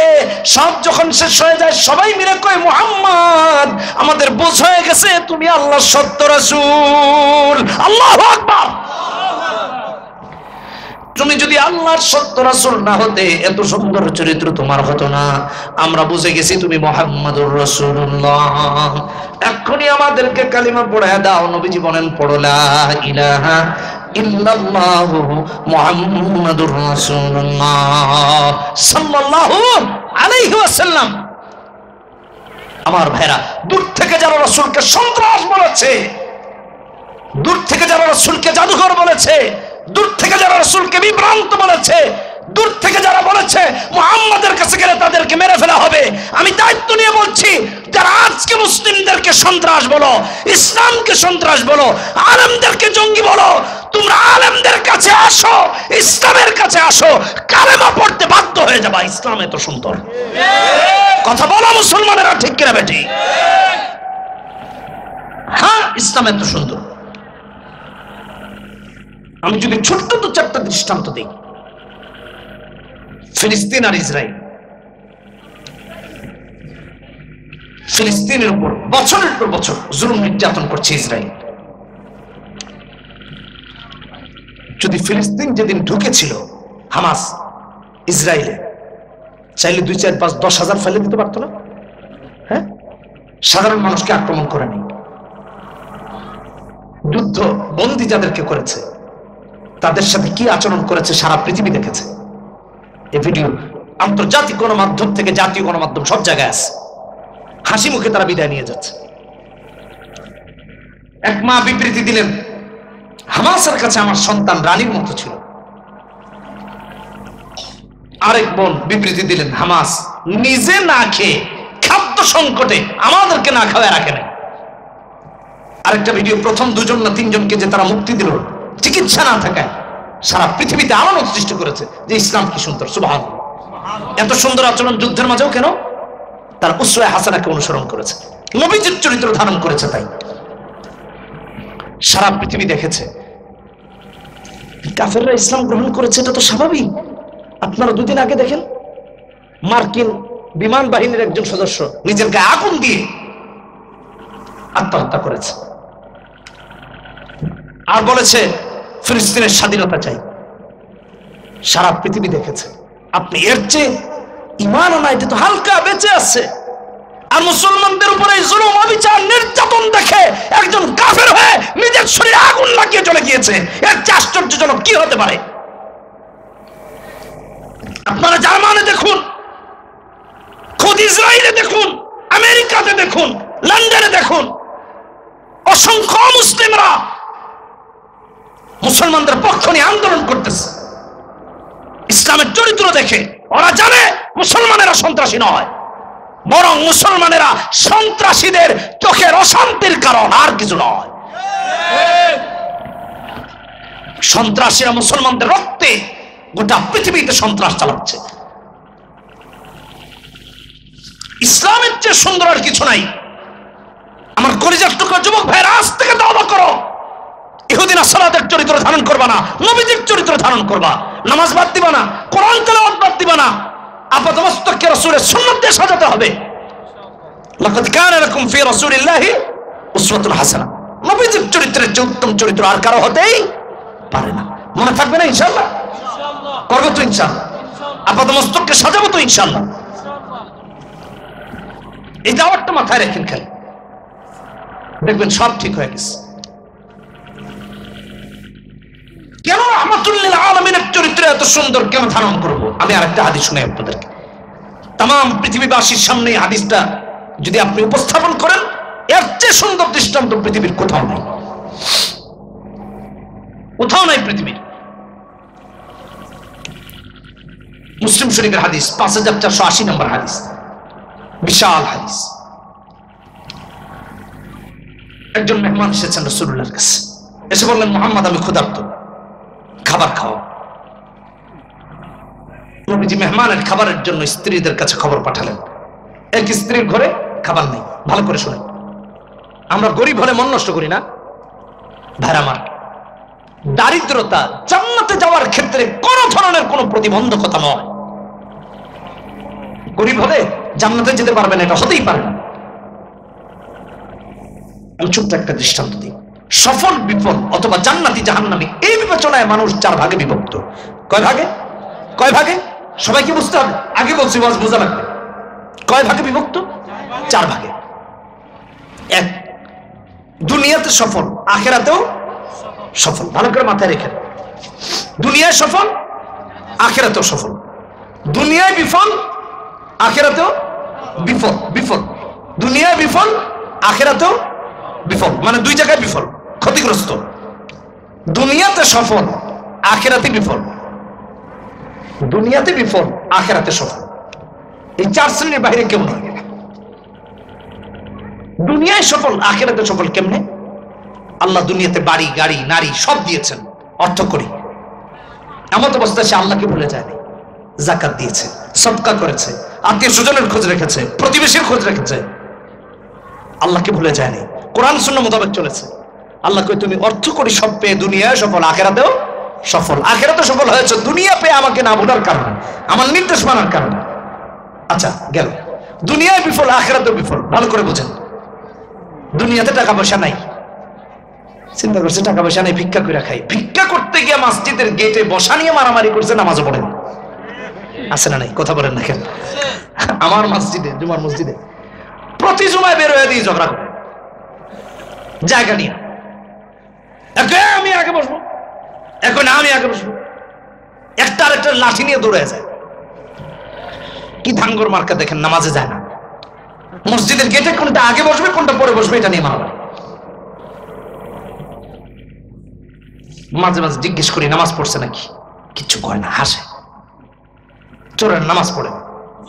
তাহলে দুনিয়াতে এমনি বিফল, আর গরিব হয়ে আল্লাহকেও মনে করলো না, তাই আখিরাতেও বিফল। দুনিয়ায় সফল, আখিরাতে বিফল। টাকা পয়সা আছে, টাকা পয়সা পায় আল্লাহকে ভুলে গেছে, বুঝলেন? ওয়াজ মাহফিলের জন্য গেলে মুখটা কালো হয়ে যেত, ঠিক কিনা বেঠিক? মাদ্রাসার জন্য টাকা পয়সা চাইলে মুখটা কালো হয়ে যেত, হ্যাঁ? মসজিদের জন্য টাকা পয়সা চাইলে মুখটা কালো হয়ে যেত। কিন্তু যদি খালি কোয়া হইতো যে এখানে অমুক শিল্পী আনবো, ডিজে পার্টি হবে পিএম খালি হাই স্কুল মাঠে, কই তো শিল্পী কেন, ওর বাপরেও আন, সেটা কাউনে লাগলে। কথা বলেন, আছে না নাই? এই কথা বলেন না কেন? আছে না নাই? আছে না নাই? আছে। কোরআনের জন্য আয়োজন করবে না, টাকা আছে, এই টাকা হারাম পথে খরচ করেছে, দুনিয়ায় সফল, আখিরাতে বিফল। দুনিয়াতে বিফল, আখিরাতে সফল। 4 নাম্বার, দুনিয়াতে বিফল, টাকা নাই, বাড়ি নাই, গাড়ি নাই, সুন্দর একটা নারীও পায় নাই, কিন্তু সবর করেছে। ভিক্ষা করলেও নামাজ বাদ দেয় নাই, রিক্সা চালালেও নামাজ বাদ দেয় নাই, দিন মজুর নামাজ বাদ দেয় নাই, ঠিক কিনা বেঠিক বলেন? বহু মসজিদ এমন দেখবেন, মসজিদে নামাজের জন্য গিয়েছেন তো দেখবেন বহু রিক্সাওয়ালা ভাইয়েরা রিক্সাটা মসজিদের গেটে এসে বেঁধে বেঁধে আল্লাহু আকবার শুনে শুনে মসজিদের ওযুখানায় গিয়ে হাজির হয়ে যায়। কথা বলেন না, আছে না নাই? দিন মজুর, কুলি, সারাদিন পরিশ্রম করেছে কৃষক, আজান হয়েছে, ক্ষেত থেকে খামার থেকে গিয়ে মসজিদে দাঁড়ায় গেছে, আল্লাহু আকবার বলে। দুনিয়ায় বিফল, অধিক টাকা পয়সা নাই, কিন্তু আল্লাহকে ভুলে নাই, এই জন্য পরকালে সফল। সুবহানাল্লাহ বলেন। মেহমান গিয়ে বলছে, ইয়া রাসূলুল্লাহ, হাবিবাল্লাহ, আমি ক্ষুধার্ত, আমাকে খাবার খাওয়ান। হাদিস মুসলিম শরীফের হাদিস, 5480 নম্বর হাদিস শুনেছিলাম। নবীজি এক স্ত্রীর ঘরে খবর পাঠালেন, স্ত্রীর ঘরে খাবার নাই। উম্মাহাতুল মুমিনিন, আমাদের মা, আমাদের মা, 2 জাহানের বাচ্চা, রাসূলের ঘরে খাবার নাই। কিসের আক্ষেপ করি আপনি আর আমি? আর আমাদের ঘরগুলো তালাশ করে দেখেন, খাবার দিয়ে টইটুম্বর, অভাব নেই খাবারের।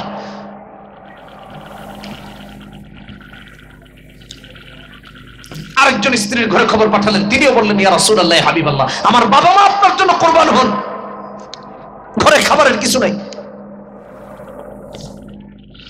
আরেকজনের ঘরে পাঠালেন, তিনিও একই জবাব দিলেন। আরেকজনের ঘরে পাঠালেন, তিনিও একই জবাব দিলেন। কারো ঘরে যখন খাবার নাই, হ্যাঁ আমার ভাইরা, নবীজির ঘরে দিনের পর দিন খাবার থাকতো না, নবীজি উপোস থাকতেন।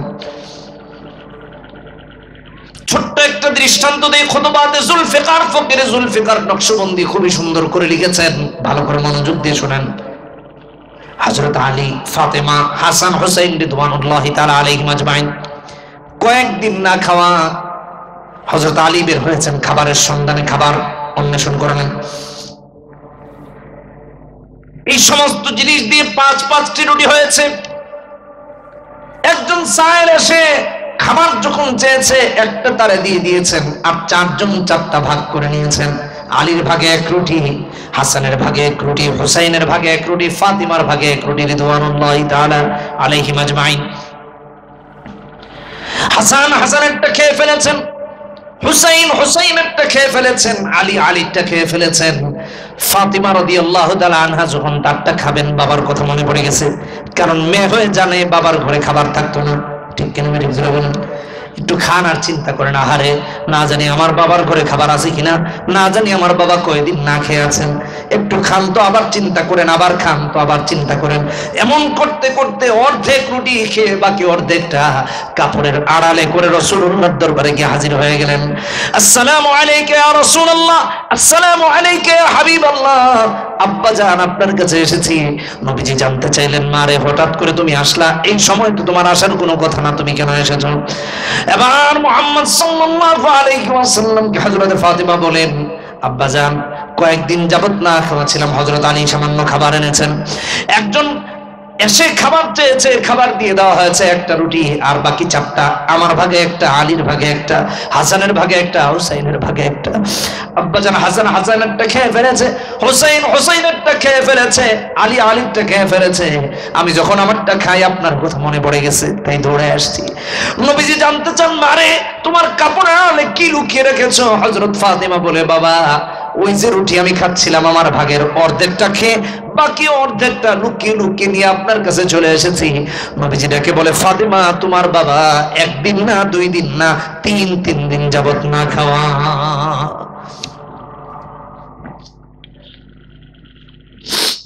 তিনি আমাদের রাসূল সাল্লাল্লাহু আলাইহি ওয়াসাল্লাম, তিনি মুহাম্মদ সাল্লাল্লাহু আলাইহি ওয়াসাল্লাম। খাবার না থাকলে মন খারাপ করেন, নবীজির ঘরে তো খাবার থাকতো না। ইসলামের ব্যাপারে, দ্বীনের ব্যাপারে অটল ছিলেন, চুল পরিমাণ আপোষ করেন নাই। সারা পৃথিবীতে এই দিনকে অক্ষুণ্ণ রেখে গিয়েছেন, আর আমরা কলে বলে ছলে কৌশলে ইসলামকে নষ্ট করতেছি, ইসলামের অপব্যাখ্যা করতেছি, বন্ধে জড়িয়ে যাচ্ছি একে অপরের সাথে। কোথায় পেয়েছি এগুলো? তিনি হলেন মুহাম্মদ সাল্লাল্লাহু আলাইহি ওয়াসাল্লাম। দিনের পর দিন যার ঘরে খাবার থাকতো না, ইসলামের ব্যাপারে কারো কাছে আপোষ করেন নাই। তিনি চাইলে আরবের রাজা বাদশারা তারে গোটা বিশ্বের বাদশাহী দিয়ে দিত। প্রস্তাব করেছে, রাসূলুল্লাহ গ্রহণ করেন নাই। অভাবগ্রস্ত হয়ে ইসলামকে গোটা পৃথিবীতে কায়েম করে আন্দোলন করে গিয়েছেন। এজন্য মুসলমানেরা দিন কায়েমের জন্য আন্দোলন করতে হবে, দিনকে প্রতিষ্ঠিত করতে হবে, ইসলামকে প্রতিষ্ঠিত করতে হবে, কোরআনে কারীমকে প্রতিষ্ঠিত করতে হবে। আমরা প্রতিষ্ঠা করছি কুফরকে, আমরা প্রতিষ্ঠা করছি ইহুদি রাসূলের চরিত্রকে, রাসূলুল্লাহর চরিত্রকে প্রতিষ্ঠা করতেছি না।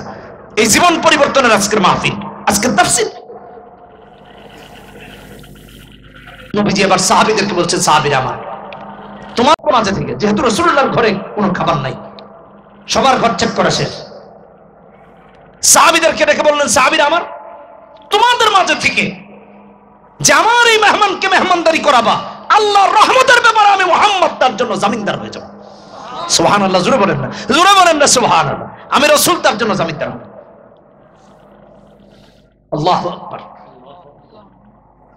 একজন আনসারী সাহাবী দাঁড়িয়ে গেছেন, ইয়া রাসূলুল্লাহ, ইয়া হাবিবাল্লাহ, আমি আপনার মেহমানকে মেহমানদারি করাবো, যেহেতু আপনি আল্লাহর রহমতের জামিনদার হবেন, এটা আমার দরকার।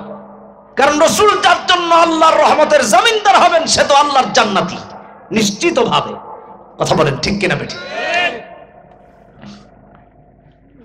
আনসারী সাহাবী দাঁড়িয়ে বললেন, ইয়া রাসূলুল্লাহ, আমি আপনার মেহমানকে নিয়ে গিয়ে খাওয়াবো।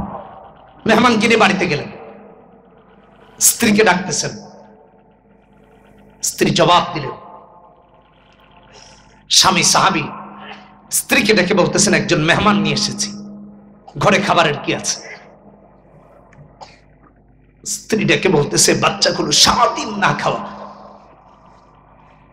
বিছানায় ছটফট করতেছে। মেহমান নিয়ে এসেছেন, মেহমানের খাবারের তো কিছুই নাই, বাচ্চাদেরই তো খাবার নাই ঘরে।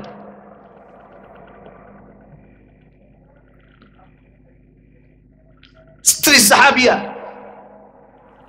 আনসারী সাহাবীকে বলছেন, দেখুন বাচ্চাদের কান্না দেখে আমি নিজে সহ্য করতে না পারে ঘর থেকে বের হয়েছে, ওদের খাবার জোগায় আনছি একটু, আপনি মেহমান নিয়ে এসেছেন। সাহাবীটাকে বলেন, স্ত্রী আমার ইনি সাধারণ কোন মেহমান না, নবীজির মেহমান। রাসূলুল্লাহ যার ব্যাপারে বলেছেন আমার এই মেহমানের মেহমানদারি যে করাবে, আল্লাহর রহমতের ব্যাপারে আমি মুহাম্মদুর রাসূলুল্লাহ জামিনদার হয়ে যাব। স্ত্রীটাকে বলে, এটা তো বড় মেহমান, এটা তো অনেক বড় মেহমান, তাহলে তো আগে তার মেহমানদারি করাতে হবে। অসুবিধা নেই, বাচ্চাদের জন্য যে খাবার এনেছি তা দিয়ে এই মেহমানকে মেহমানদারি করাই, কারণ আমরা রাসূলকে আমাদের সন্তানের চেয়ে বেশি মহব্বত করি। সুবহানাল্লাহ।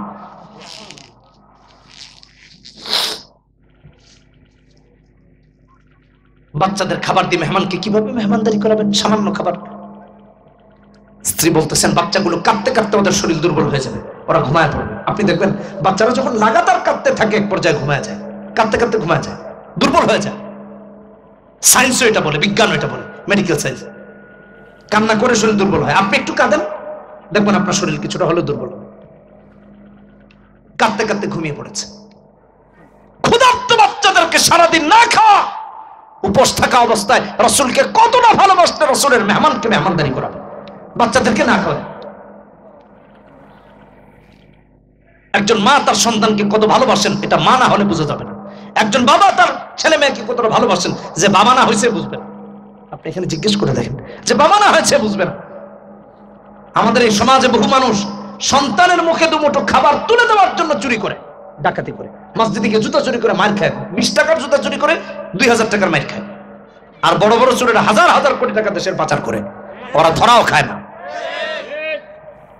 শিক্ষিত চোর দেখে ধরা খায় না, ওদেরকে কেউ কিছু বলার নাই। আল্লাহ মাফ করুন, গতকালকে আগুন লেগেছে, আপনারা দেখেছেন ঢাকার বেইলি রোডে। আল্লাহ তাদেরকে জান্নাতবাসী করুন, দোয়া করি। কত বাবা মা তার সন্তানকে হারিয়েছে, কত সন্তান তার বাবা মাকে হারিয়েছে। আল্লাহ সবরে জামিল অবলম্বন করার তৌফিক দান করুন। আমি শুধু এই জিনিসটা বোঝাতে চাচ্ছি, সন্তান হারানোর ব্যথা কি এটা যে বাবা না হয়েছে সে ছাড়া বুঝবে না। বেশ কিছুদিন আগে এক লোক আমাদের দেশে চুরি করতে গিয়ে ধরা খেয়েছে। তাকে জিজ্ঞেস করা হলো, চুরি করছে কেন? বললো যে আমার বাচ্চার দুধ নাই, দুধ কিনে দেওয়ার জন্য চুরি করেছে। বাংলাদেশের একটা বড় ব্র্যান্ড তাকে চাকরি দিয়েছে, এটা সারা দেশ দেখেছে, জাতীয় গণমাধ্যমে রিপোর্ট হয়েছে। ছেলের দুধ কিনে দেওয়ার জন্য চুরি করতে গিয়েছে। বাবা জানতো চুরি করতে গিয়ে ধরা খেলে মার খাবে, ছেলের ভালোবাসায় মহব্বতে চুরিতে নেমেছে। আমাদের কত বাবা মারা সুদ ঘুষে জড়িত হয়ে যান ছেলেকে একটা মোটর সাইকেল কিনে দেওয়ার জন্য। কথা বলেন না কেন? শুধু তাই না, কত ছেলের বাবারা কন্যা পক্ষের কাছে যৌতুক পর্যন্ত চায় নির্লজ্জের মতো, অথচ এটা হারাম। কোন সুপুরুষ যৌতুক চাইতে পারে না, কাপুরুষেরাই যৌতুক চায়। কথা বলেন ঠিক কিনা বেঠি? সমাজকে এগুলো নিয়ে সচেতন করতে হবে। একজন মেয়ের বাবা হয়েছেন তাই তিনি অসহায় নন, কিসের যৌতুক চান আপনি তার কাছে?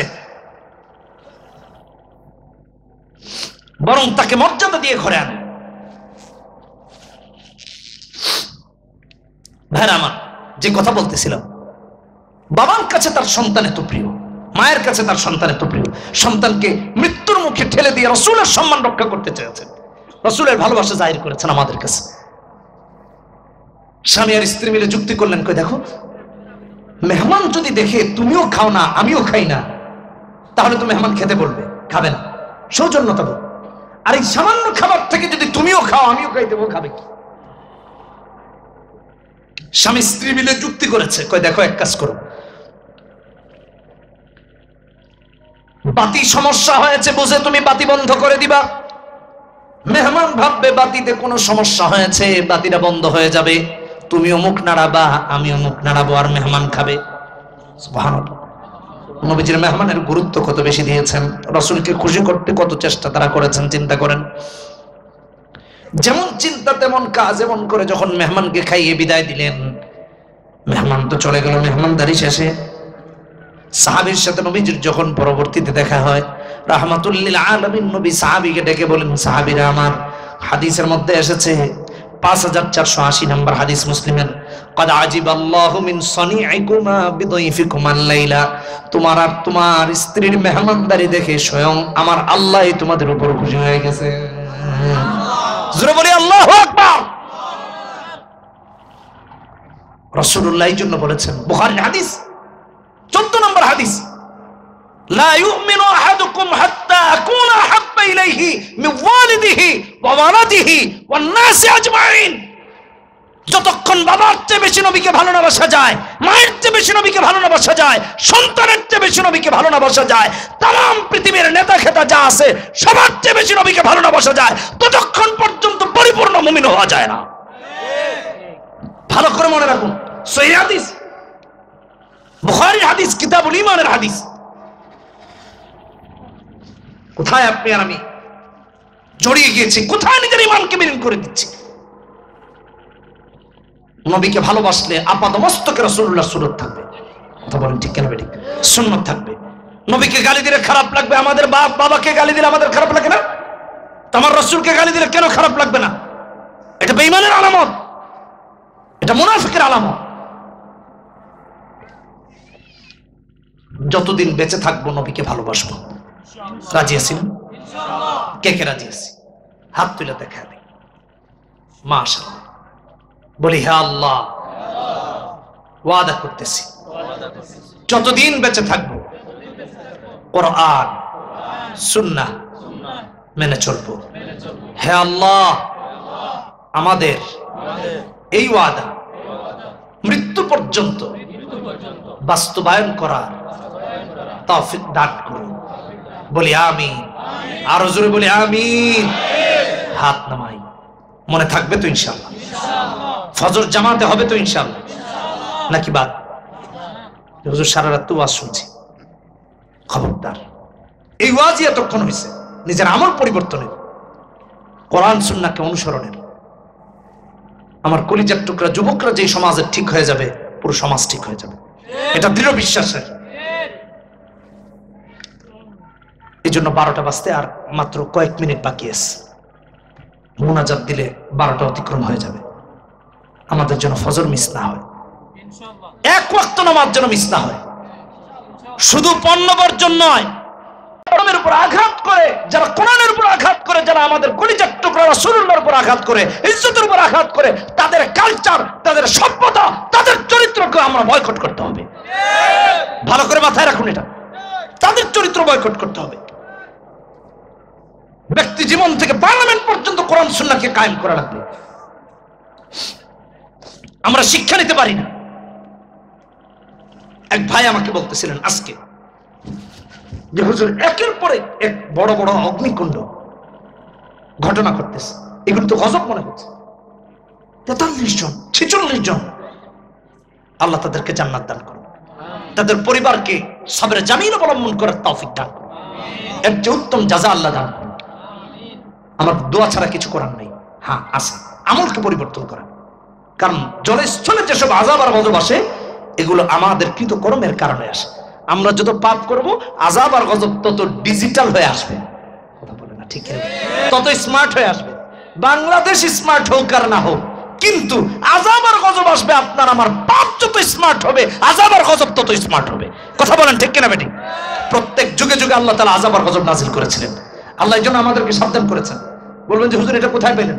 সূরা জুমার খুলে দেখেন, 41 নম্বর আয়াত, যাহারাল ফাসাদু ফিল বাররি ওয়াল বাহরি বিমা কাসাবাত আইদিন নাস লিয়ুযীকাহুম বা'দাল্লাযী আমিলু লাআল্লাহুম ইয়ারজিউন। আমরা যেন এগুলো থেকে ফিরতে পারি। আমি যদি এই আয়াতের ব্যাখ্যা যদি একটা হাদিস দিয়ে করি, ইবনে মাজাহর হাদিস, বিশাল হাদিস, আমি শুধু প্রথম অংশটা বলি, 4155 নম্বর হাদিস। রাসূল বলেন, অশ্লীলতা, ভালো করে বুঝেন, মুসলমানের সমাজে যখন অশ্লীলতা ব্যাপক হয়ে যাবে, আযাব নিত্য নতুন সূরত নিয়ে আসবে।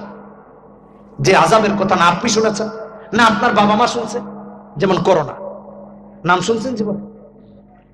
একের পর এক আযাব আসবে, আপনি ভাবতে পারবেন না। এই জন্য বলছি, আযাব যত ডিজিটাল হবে, পাপ যত ডিজিটাল হবে, আযাব তত স্মার্ট হবে। কথা বলেন ঠিক কিনা বেটি? দেশ স্মার্ট হোক আর না হোক, আযাব স্মার্ট হবে। কেন? লাআল্লাহুম ইয়ারজিউন, ওখান থেকে যেন আমরা ফিরে আসতে পারি, প্রত্যাবর্তন যেন করতে পারি। আল্লাহ আমাদেরকে তৌফিক দান করুন, এই সমাজকে তৌফিক দান করুন, এই পিএম খালি এলাকাবাসীকে আল্লাহ তাআলা কবুল করুন, ইসলামের জন্য কবুল করুন। এই সমস্ত যুবক ভাইরা যারা আজকের অক্লান্ত পরিশ্রম করে মাহফিলের আয়োজন করেছে, স্পেশালি যুবকদের পক্ষ থেকে আমি বলতে চাই, সবাই তো আমার ভালোবাসার মানুষ, তারাও ইয়াং, আমিও ইয়াং, আলহামদুলিল্লাহ। তো সেই বিদেশ থেকে বারবার যোগাযোগ রেখেছে, একটা ডেট বের করার জন্য অনেক চেষ্টা করেছে। আগে তো অনেক আসতাম, কক্সবাজার, টেকনাফ, সাতকানিয়া, লোহাগাড়া, 19 দিন ব্যাপী 14 দিন মাহফিল থেকে। এখন ব্যস্ততা এত বেড়েছে যে বাসা থেকে বের হইলে 2-3টা মাহফিল করে যাওয়া লাগে। এত দূরে এসে একটা মাহফিল করার মতো সুযোগ হয় না। কিন্তু বিশ্বাস করুন, আপনাদের ভালোবাসায় আল্লাহ এখানে নিয়ে এসেছেন। তার মাঝে আল্লাহর ফয়সালা, অসুস্থ হয়ে পড়ছি, কারণ মানুষ তো, তাই না? এর মাঝে এতক্ষণ আলহামদুলিল্লাহ যে কথা বললাম, আমি আল্লাহ সবচেয়ে বেশি কৃতজ্ঞ যে আমি এতক্ষণ কথা বলতে পারছি। আল্লাহ রাব্বুল আলামিন এই কথাগুলো থেকে আমাদেরকে আমল করে আমাদের জিন্দগি পরিবর্তন করে রাসূলুল্লাহর উসওয়া হাসানাকে অনুসরণ করার তৌফিক দান করুন। ওয়া আখিরু দাওয়ানা আলহামদুলিল্লাহি রাব্বিল আলামিন। সবাই পড়ি আস্তাগফিরুল্লাহ, ইন্নাল্লাহা গফুরুর রহিম, লা ইলাহা ইল্লাল্লাহ, লা ইলাহা ইল্লাল্লাহ, মুহাম্মাদুর রাসূলুল্লাহ, সুবহানাল্লাহি ওয়া বিহামদিহি, সুবহানাকাল্লাহুম্মা ওয়া বিহামদিকা, আশহাদু আল লা ইলাহা ইল্লা আনতা, আস্তাগফিরুকা ওয়া আতুবু ইলাইক।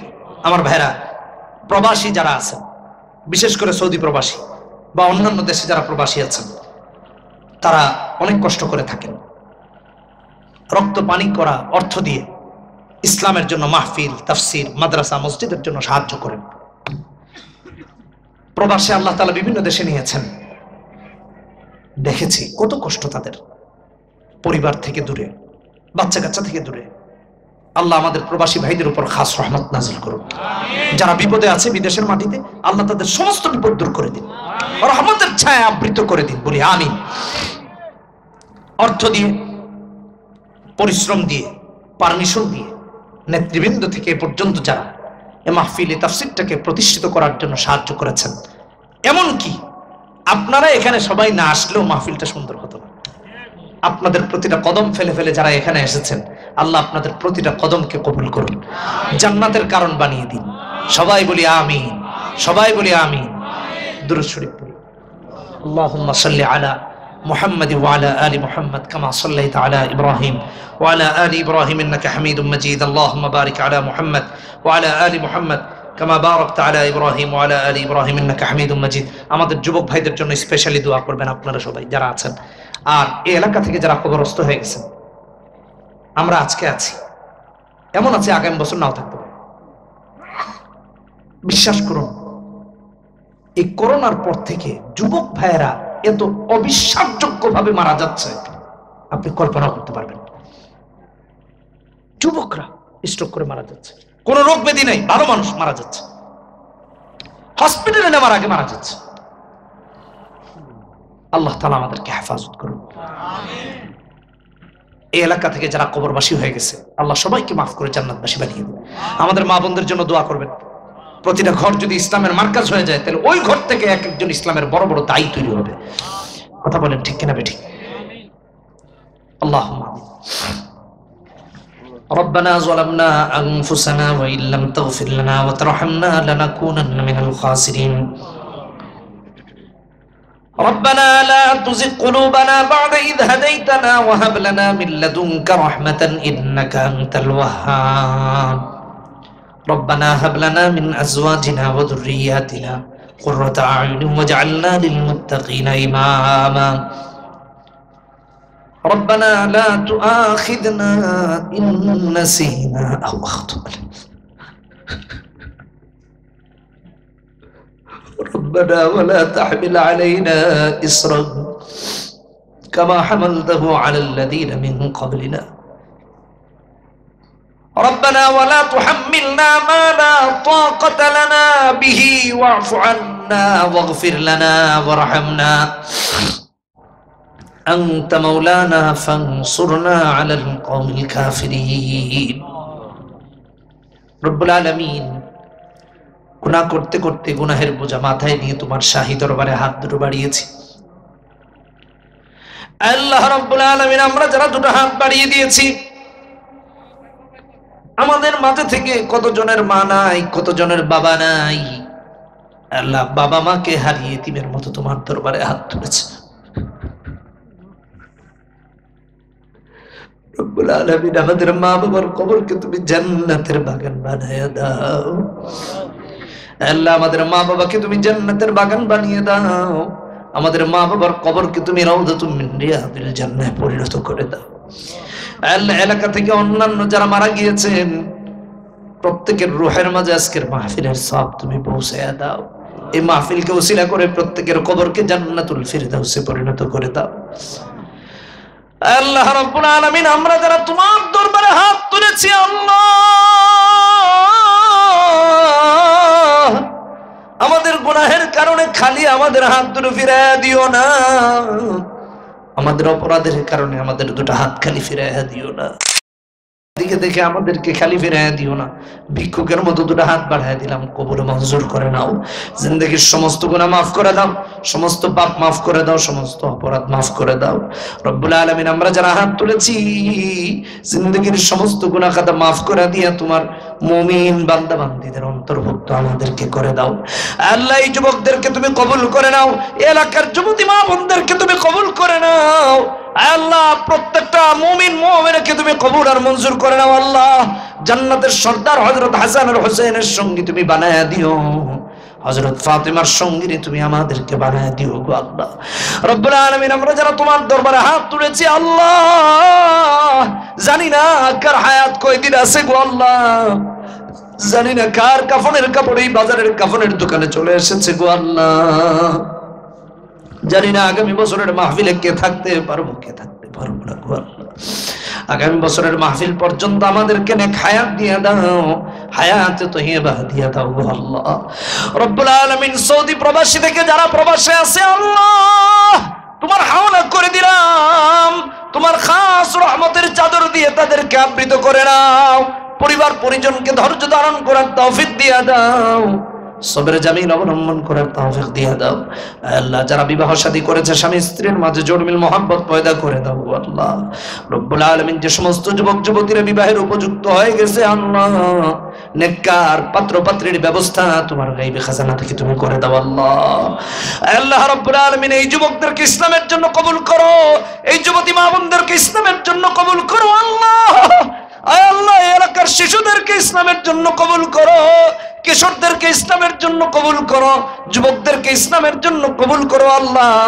বৃদ্ধ বৃদ্ধাদেরকে ইসলামের জন্য কবুল মঞ্জুর করো আল্লাহ এই তাফসীরুল কোরআন মাহফিলকে আমাদের নাজাতের কারণ বানায় দাও আল্লাহ অর্থ করে দিয়ে যারা সাহায্য করেছে আল্লাহ তুমি কবুল মঞ্জুর করে নাও গো আল্লাহ হাঁটি হাঁটি পা পা করে করে এখানে যারা এসেছিল এই ঠান্ডার মাঝে গভীর রাত পর্যন্ত যারা কোরআন হাদিস থেকে কথাগুলো শুনেছে আল্লাহ প্রত্যেকের প্রতিটা কদমকে জান্নাতুল ফিরদাউসের কদম বানায়া দাও নিরাপদে নিশ্চিন্তে নিজ নিজ গন্তব্যে গিয়ে পৌঁছার তৌফিক দিয়ে দাও আল্লাহ আমাদেরকে ইসলামের জন্য কবুল করো এই মাহফিলটা কিয়ামত পর্যন্ত চালু রাখার ব্যবস্থা তুমি করে দাও আল্লাহ আজকের মাহফিলের সভাপতি মণ্ডলীদেরকে তুমি কবুল আর মঞ্জুর করে নাও আল্লাহ ডানে বামে হক্কানি আলেমদেরকে তুমি কবুল আর মঞ্জুর করে নাও উপস্থাপক পরিচালক থেকে নিয়ে যে যেখান থেকে আজকের মাহফিলের জন্য সাহায্য সহযোগিতা করেছে আল্লাহ এই যে সমস্ত যুবকেরা দূর থেকে গিয়ে আমাকে এনেছে আল্লাহ রাসূলকে মহব্বত করে আলেমদেরকে মহব্বত করে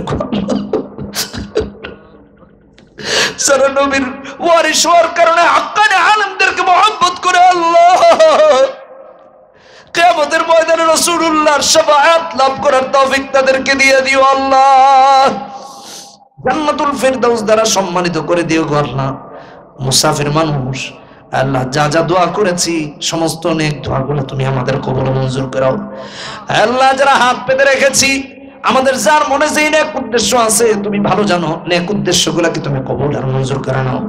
রব্বানা তাকাব্বাল মিন্না ইন্নাকা আনতাস সামিউল আলিম ওয়া তুব আলাইনা ইয়া মাওলানা ইন্নাকা আনতাত তাওয়াবুর রহিম। সুবহানা রাব্বিকা রাব্বিল ইজ্জাতি আম্মা ইয়াসিফুন ওয়া সালামুন আলাল মুরসালিন ওয়ালহামদুলিল্লাহি রাব্বিল আলামিন বিহাক্কি কালিমাত তাইয়্যিবা লা ইলাহা ইল্লাল্লাহু মুহাম্মাদুর রাসূলুল্লাহ।